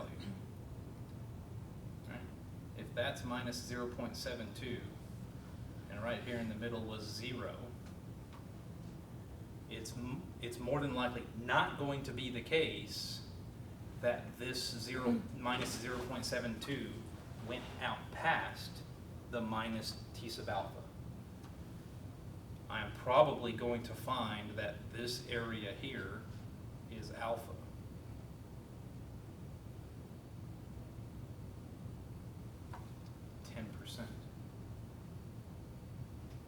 In other words, my p-value, which would be formed from the area in the tail past minus 0.72, is probably going to swallow up all of alpha and be bigger than it. And that would be a big p-value, which can be interpreted as a large probability of being wrong if we reject. And it makes sense to us that we probably would not be rejecting, because look at that x bar in that standard deviation. That standard deviation is wide. Yeah, it would seem before checking that, you know what, thinking that it's 6 is probably pretty safe. I mean, it's 5.88. Just think about it, 5.88 plus or minus 2.26. That gives you, 6 is definitely in there. It's not like the standard deviation was 0.001. Then 6 probably wouldn't be, the mean. All right, so I've got my test statistic, minus 0.72.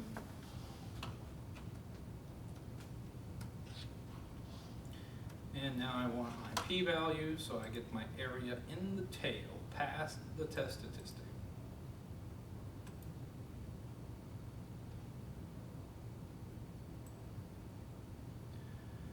My DF is 182.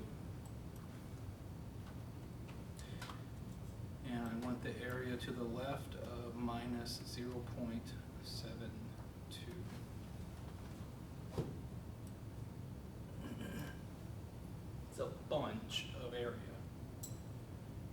23.6% of the area.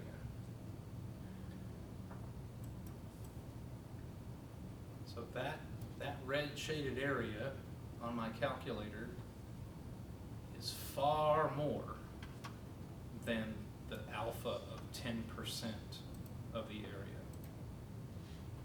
The p-value is big. It says that if I went ahead and rejected with my rubber stamp, that I'd be wrong 23.6% of the time. There's a 23.6% chance I'm going to be wrong. I don't want to be wrong, so I will fail to reject.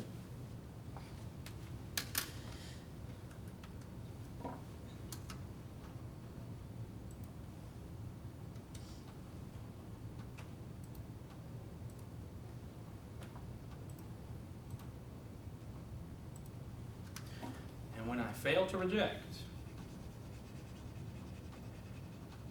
I do not have sufficient evidence to support the alternate.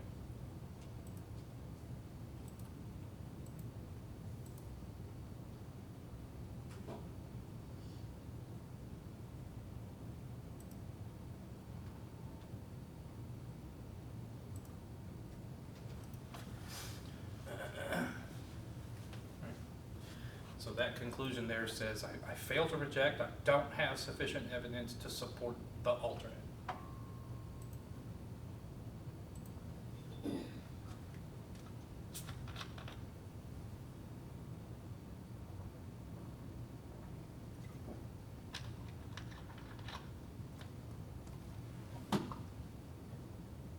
All right, did y'all get yours? Number 9. Here in this problem, they have not explicitly given us the X bar and the standard deviation. So we will have to open this data in StatCrunch and use summary stats to get it. So we'll go to Stat, Summary Stats, Columns, VAR1, and Compute.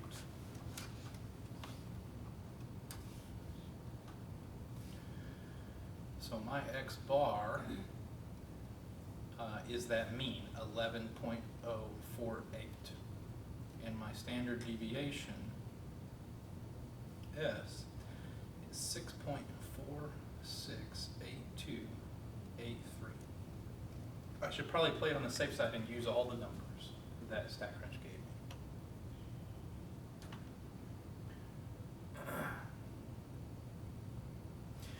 And my N is 10. And once I see what mu is, I'll have everything I need to calculate my test statistic.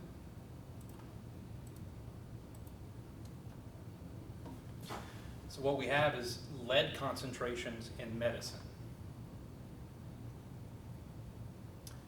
And they listed these 10 different lead concentrations for these different medicines. We found their mean, we found the standard deviation of the lead concentration. And they are asking us to take no more than 10% risk to reject if the lead concentration is less than 14. So mu would be equal to 14, and mu will be less than 14.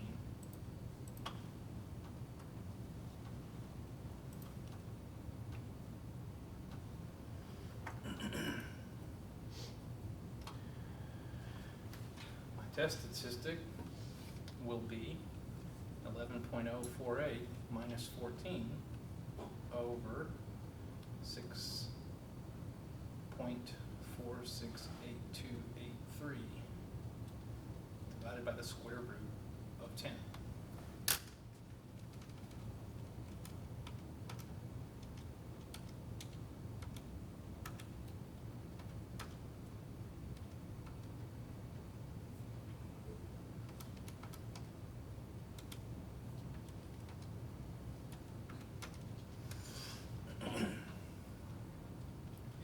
And I get minus 1.44.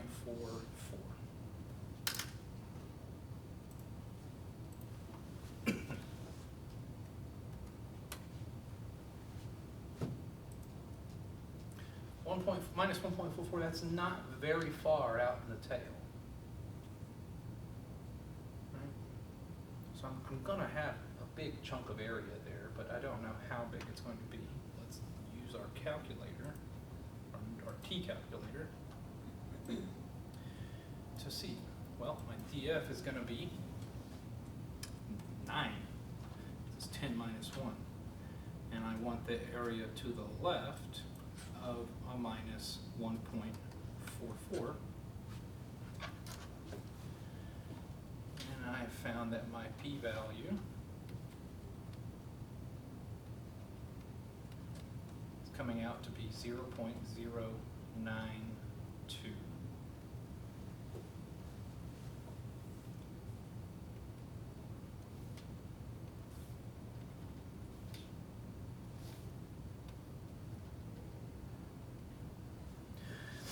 So if I reject 9.2% chance being wrong, that's not that small. That's not that small. So we need to consult with the boss. The boss says we can take up to 10%.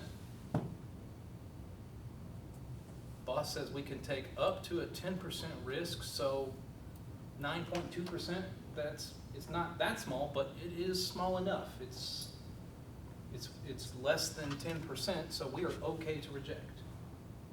See what I'm saying? So we are okay to reject. That means I do have sufficient evidence.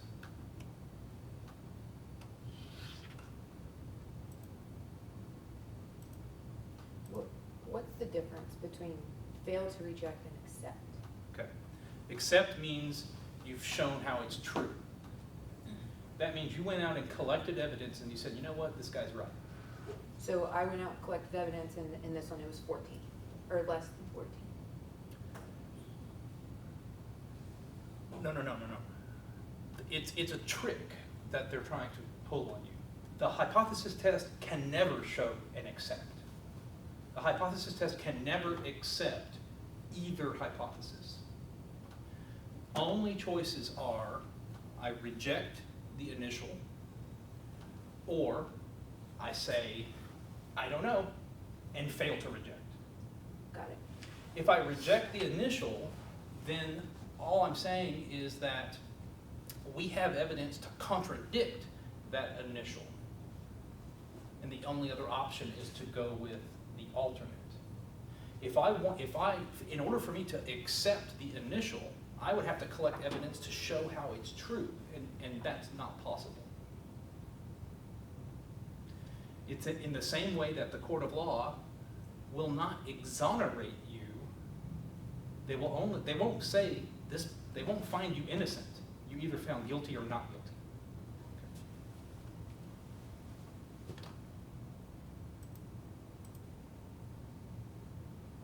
So I reject. There is sufficient evidence to, let's see, down here they're talking about the alternate. So this will be support the alternate.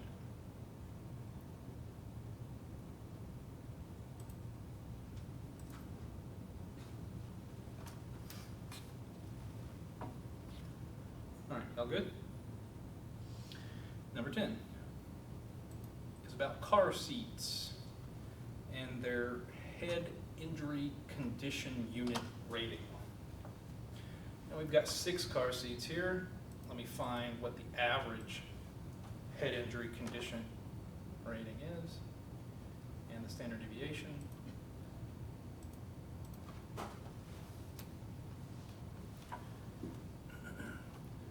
So N is 6 and X bar is 785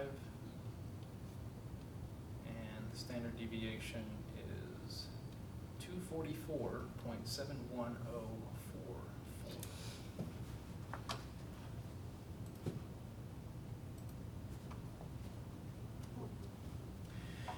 And they want me to check if these 6 car seats are coming from a population whose mean is less than 1,000. So my initial hypothesis is that it is 1,000, and alternately, it's less than 1,000. If I end up rejecting H0, then I'll know that these 6 car seats came from a population whose mean was less than 1,000.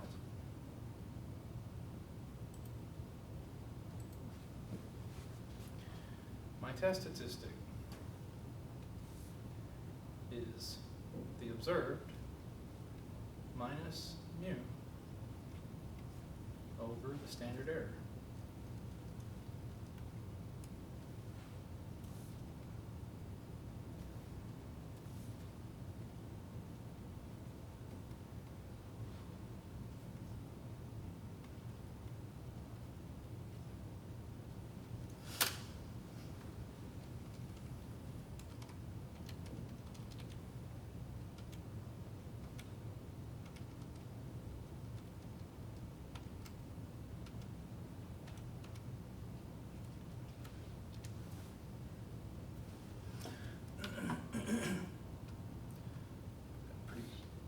A test statistic that's pretty far out in the tail, minus 2.15.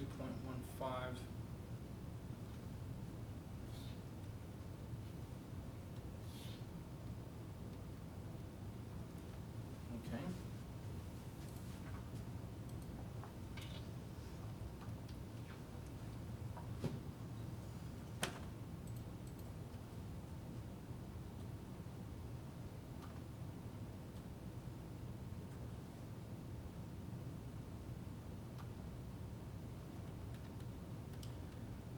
What did I type in wrong now?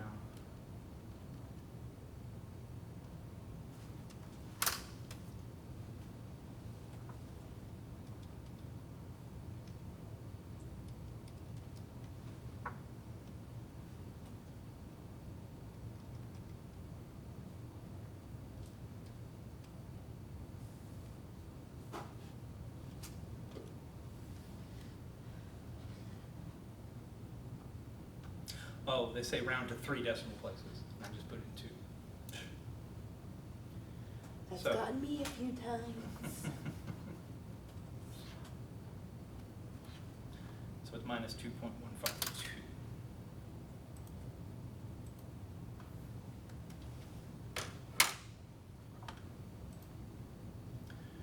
And my p-value, here they want the p-value to 4 decimals. So my DF is 5, and I want the area to the left of minus 2.152.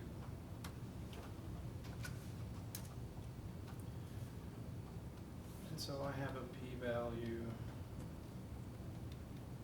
of 0.0420.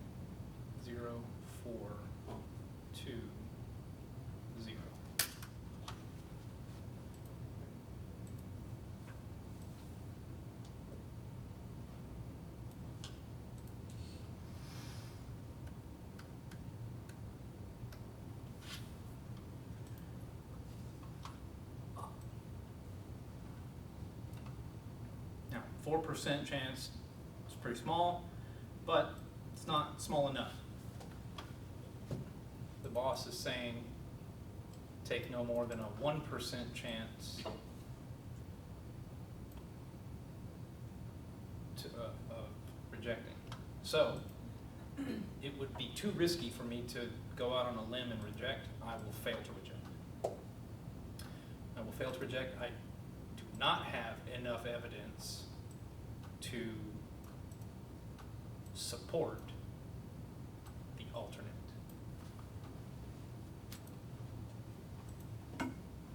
Well, since I can't support the alternate, what was that alternate? The alternate was that those 6 car seats came from a population whose mean was less than 1,000. And I can't support that. I have not proven the initial one true, which would be to accept the initial. I simply cannot reject the initial. And now they have another question. What does all this suggest about the booster seats meeting the specified requirement.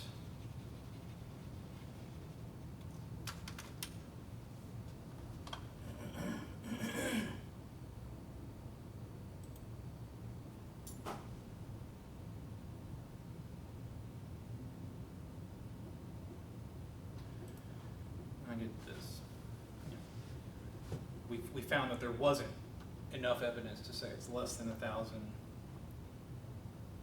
And we'll go ahead and point out that one of them had a measurement that was way over 1,000. And if that one wasn't there, we absolutely would have shown they came from a population less than 1,000.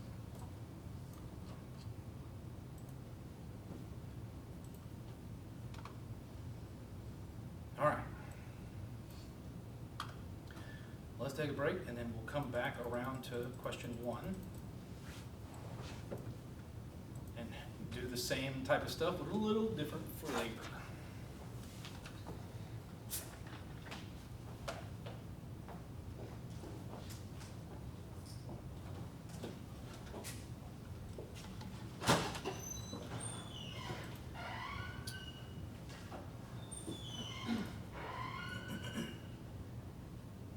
Did you still want to talk? Or? I told you earlier when we was out in the Okay. hall. It's just that, you know, you don't have what's called an extenuating circumstance that would warrant a due date extension. So instead, I just kind of bend the rules a little bit and go, whoops, I forgot to click the button that says they can't take it late. So then you can take it late. Okay. And then there's extra attempts there, so anyone can do it, right? If I afford it to the whole class, then that's fair. Yeah. Yeah. Thank you. Mhm.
big storm coming. And the campus is closing at 4. So let's do a couple of these and wrap up for the day and get home to a safe place. At least dry. Get home dry.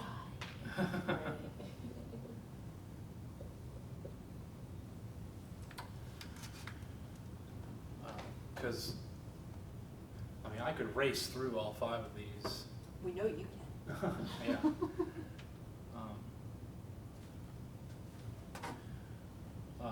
We'll do 1 and 4. I think it's 4. We'll see. Okay, so these are not about mu anymore. They're about p. Remember, p was the population proportion. Okay? And you can do that same derivation that we did in the beginning,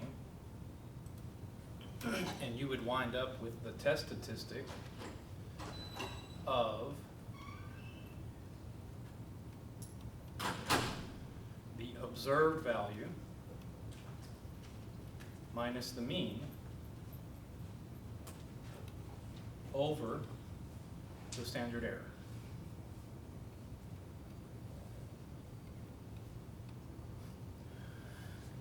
Now, the difference here is that this, last week we used p hat here. So recognize that this is not p hat right here, it's p. Okay. So that's going to be our test statistic now, and everything else is the same. This is the only change.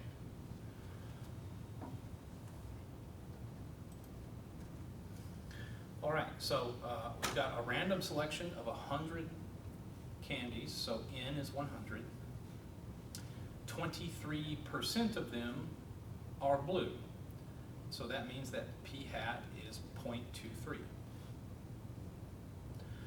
The candy company claims that it's 0.26. Test the claim. They didn't say test the claim that it's less than 0.26 or test the claim that it's greater than 0.26, so we should use the not equals to.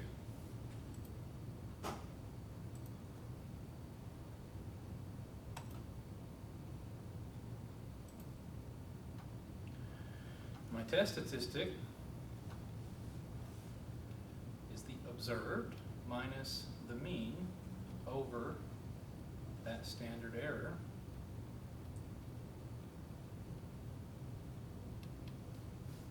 And what I observed was that it was 0.23, but they're saying it should be 0.26, and that standard error would be 0.26 times 0.74 over 100. And the 0.74 is just 1 minus 0.26. Okay.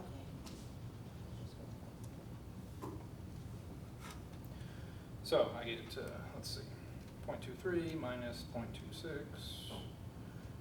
All right, divided by the square root of all that, 0.26 times 0.74 divided by 100. And I'm getting negative 0.68. Okay. It's reasonably close to 0, so I'm going to have a pretty big p-value. There's going to be a big risk associated with rejecting, a risk of being incorrect.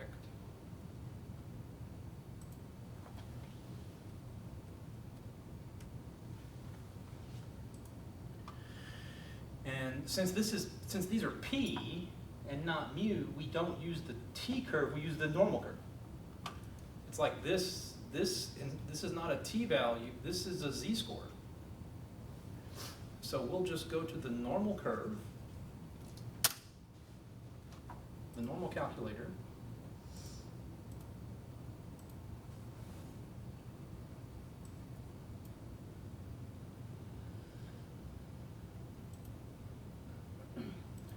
static calculators normal. And it's the standard normal curve, so mean 0, standard deviation of 1, and I want the area to the left of negative 0.68. That's not my p-value though. That's only half of my p-value. Because this is a two-tailed test, because of that not equal symbol, so I need twice that area. That's a 0.2483.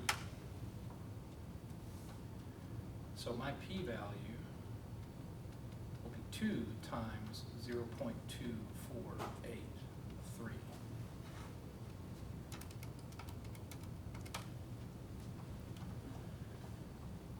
And I'm getting, it's almost a half. There's almost a 50% chance I'll be wrong if I reject.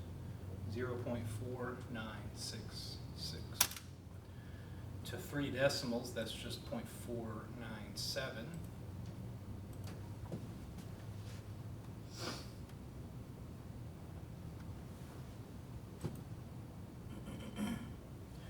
And since that p-value is so big, there's such a high chance I'd be wrong if I reject, I should fail to reject. If I fail to reject, I don't have sufficient evidence to support the claim of the alternate. To support the claim of the alternate or to warrant rejection of the initial means the same thing. Here they have it phrased as warrant rejection of the initial.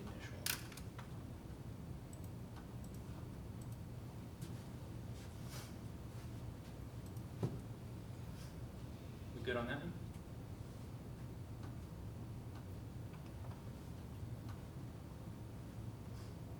Okay.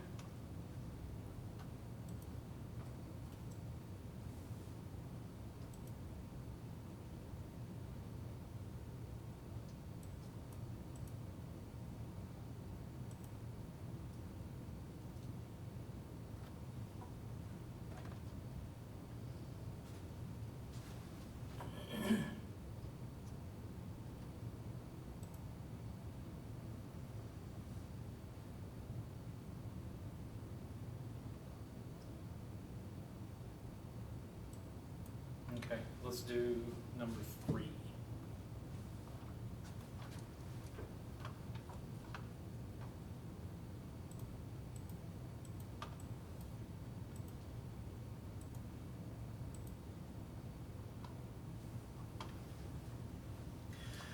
We've polled 1,108 Americans.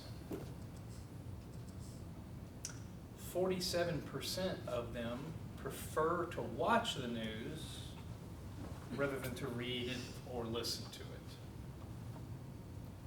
Okay. Only a 1%, the boss says 1% level of risk. That's really clamping down on that risk level. And we are to test the claim that fewer than half of Americans, that means less than 0.5, test the claim that P is less than 0.5. That's what it says. So P would equal to 0.5, or P is less than 0.5.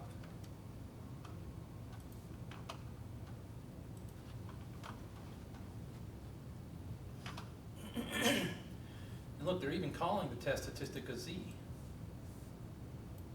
So it is a Z-score. That's a good reminder that you would use the normal curve.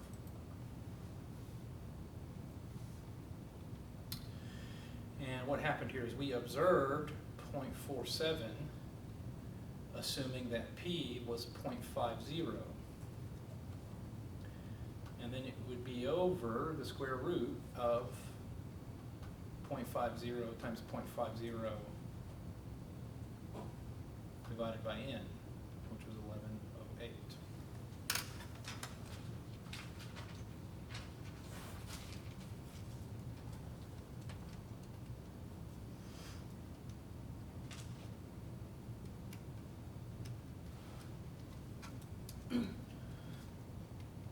I get minus 1.997.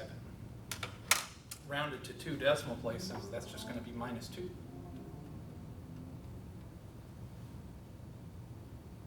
If mine is 47.3% On which thing? on the problem itself first. So this number up here is 47.3? Yeah. Okay. Then you would use 0.473. Okay. Yeah.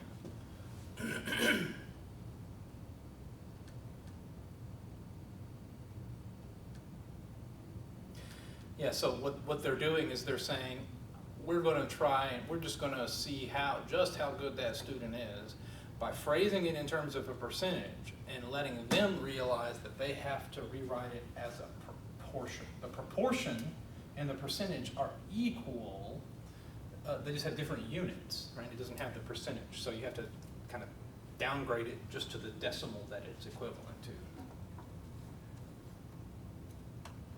So I get a test statistic of minus 2. It's an awfully clean test statistic.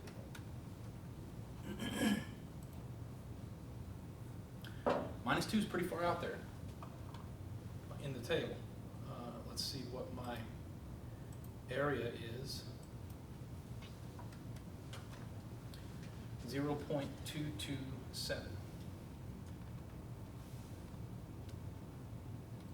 This is a one-tailed test, so that area is my p-value.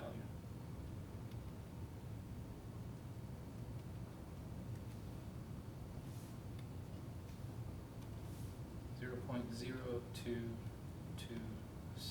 And that would round to 0.023.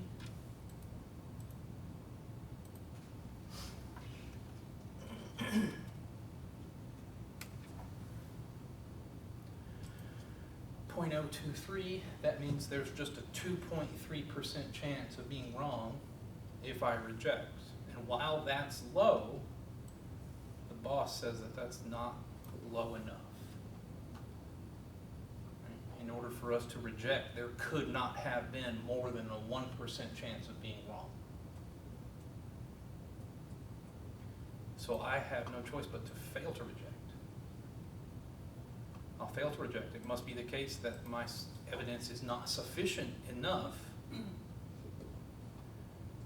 to support the alternate.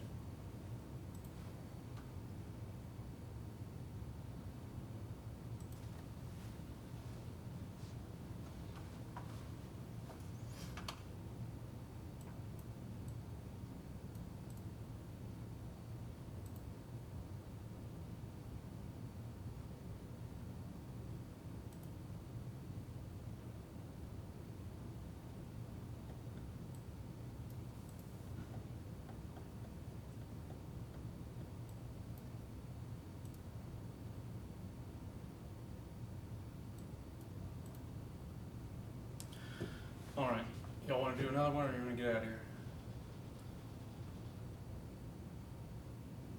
Let's do one. Then let's make it number 5.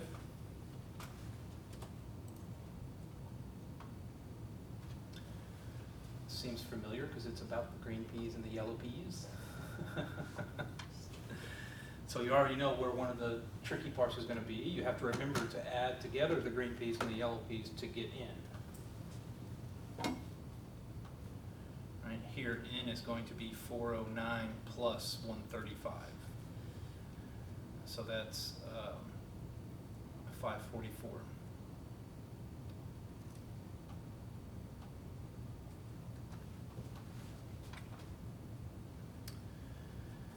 And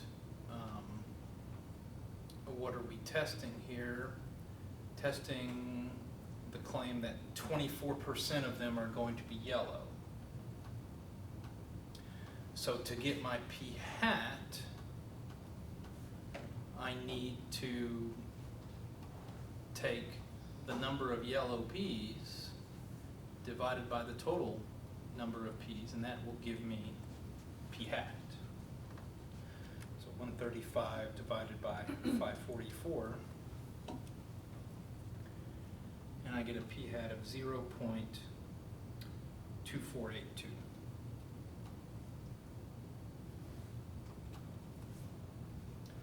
4 decimal places would be sufficient here, 0.2482.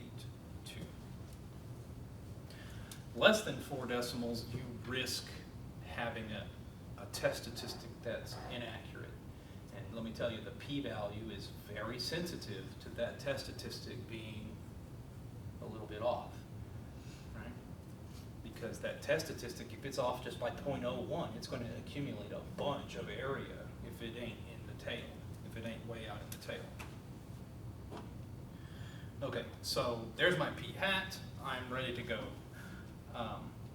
My test statistic would be 0.2482 minus 0.24, because that's what p is. And then it's over the square root of 0.24 times 0.76 over 540.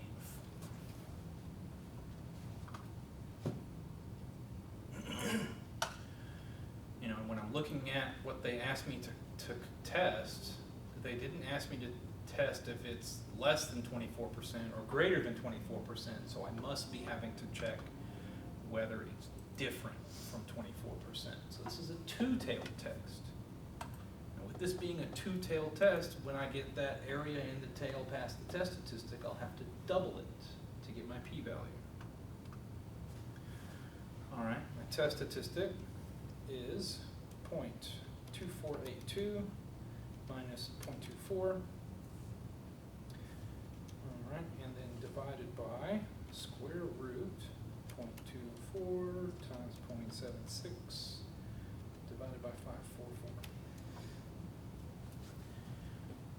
And I get a test statistic that's pretty small, 0.4478, which would round to 0.45.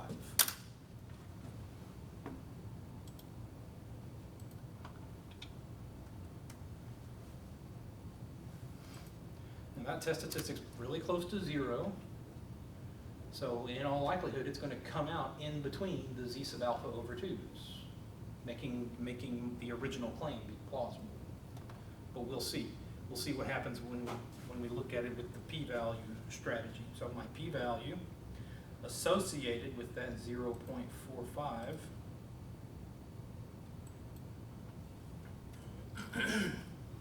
now this picture is not right because it's not in the tail. Right? I need to switch this around so that way it's in the tail. And then now I have my p-value. Well, I have half my p-value because it's a two-tailed test. So my p-value would be 2 times 0.3264.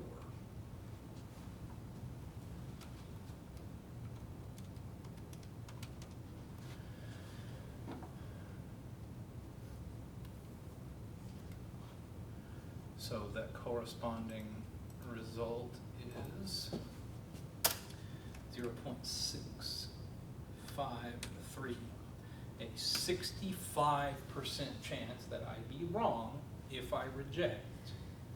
And that's exactly what we imagined would be the case because that z-score, that test statistic being so close to 0, meant that it was probably going to fall inside of that acceptable range between the z sub alpha over 2 and the minus z sub alpha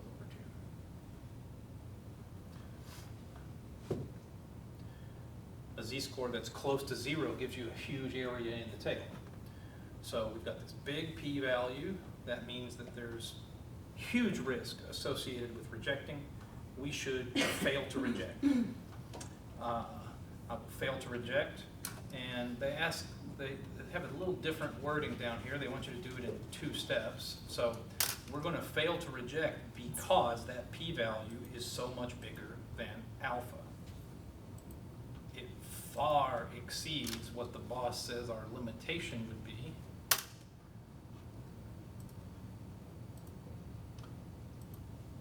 And then the result of that failure to reject is that there's not sufficient evidence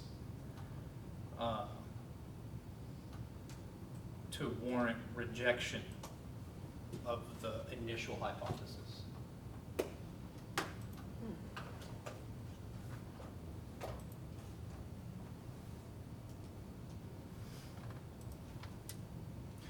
So that just leaves you with number 2, which is a really good one to check to see that you know all the mechanics of this. And number 4, which is got this dumb backstory with it. It's really just about the rate of return of these surveys. You know, you will have to get your p hat. There was 1,347 surveys returned out of 6,980. So the quotient of those two would be p hat, and they're claiming that p is 0.2. And let's see, they're saying test the claim that the return rate is less than 20%. So it's going to be a one-tailed test. Your test statistic's going to be negative, on and on and on. All right. All right, get home safe. And is it midterm 2 this week, or is it quiz? Yeah, midterm. Yeah.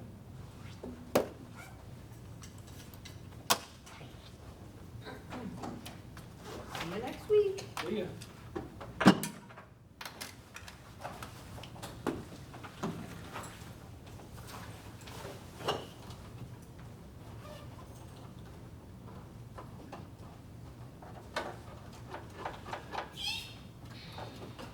Yeah, the most unique sneeze I've ever heard.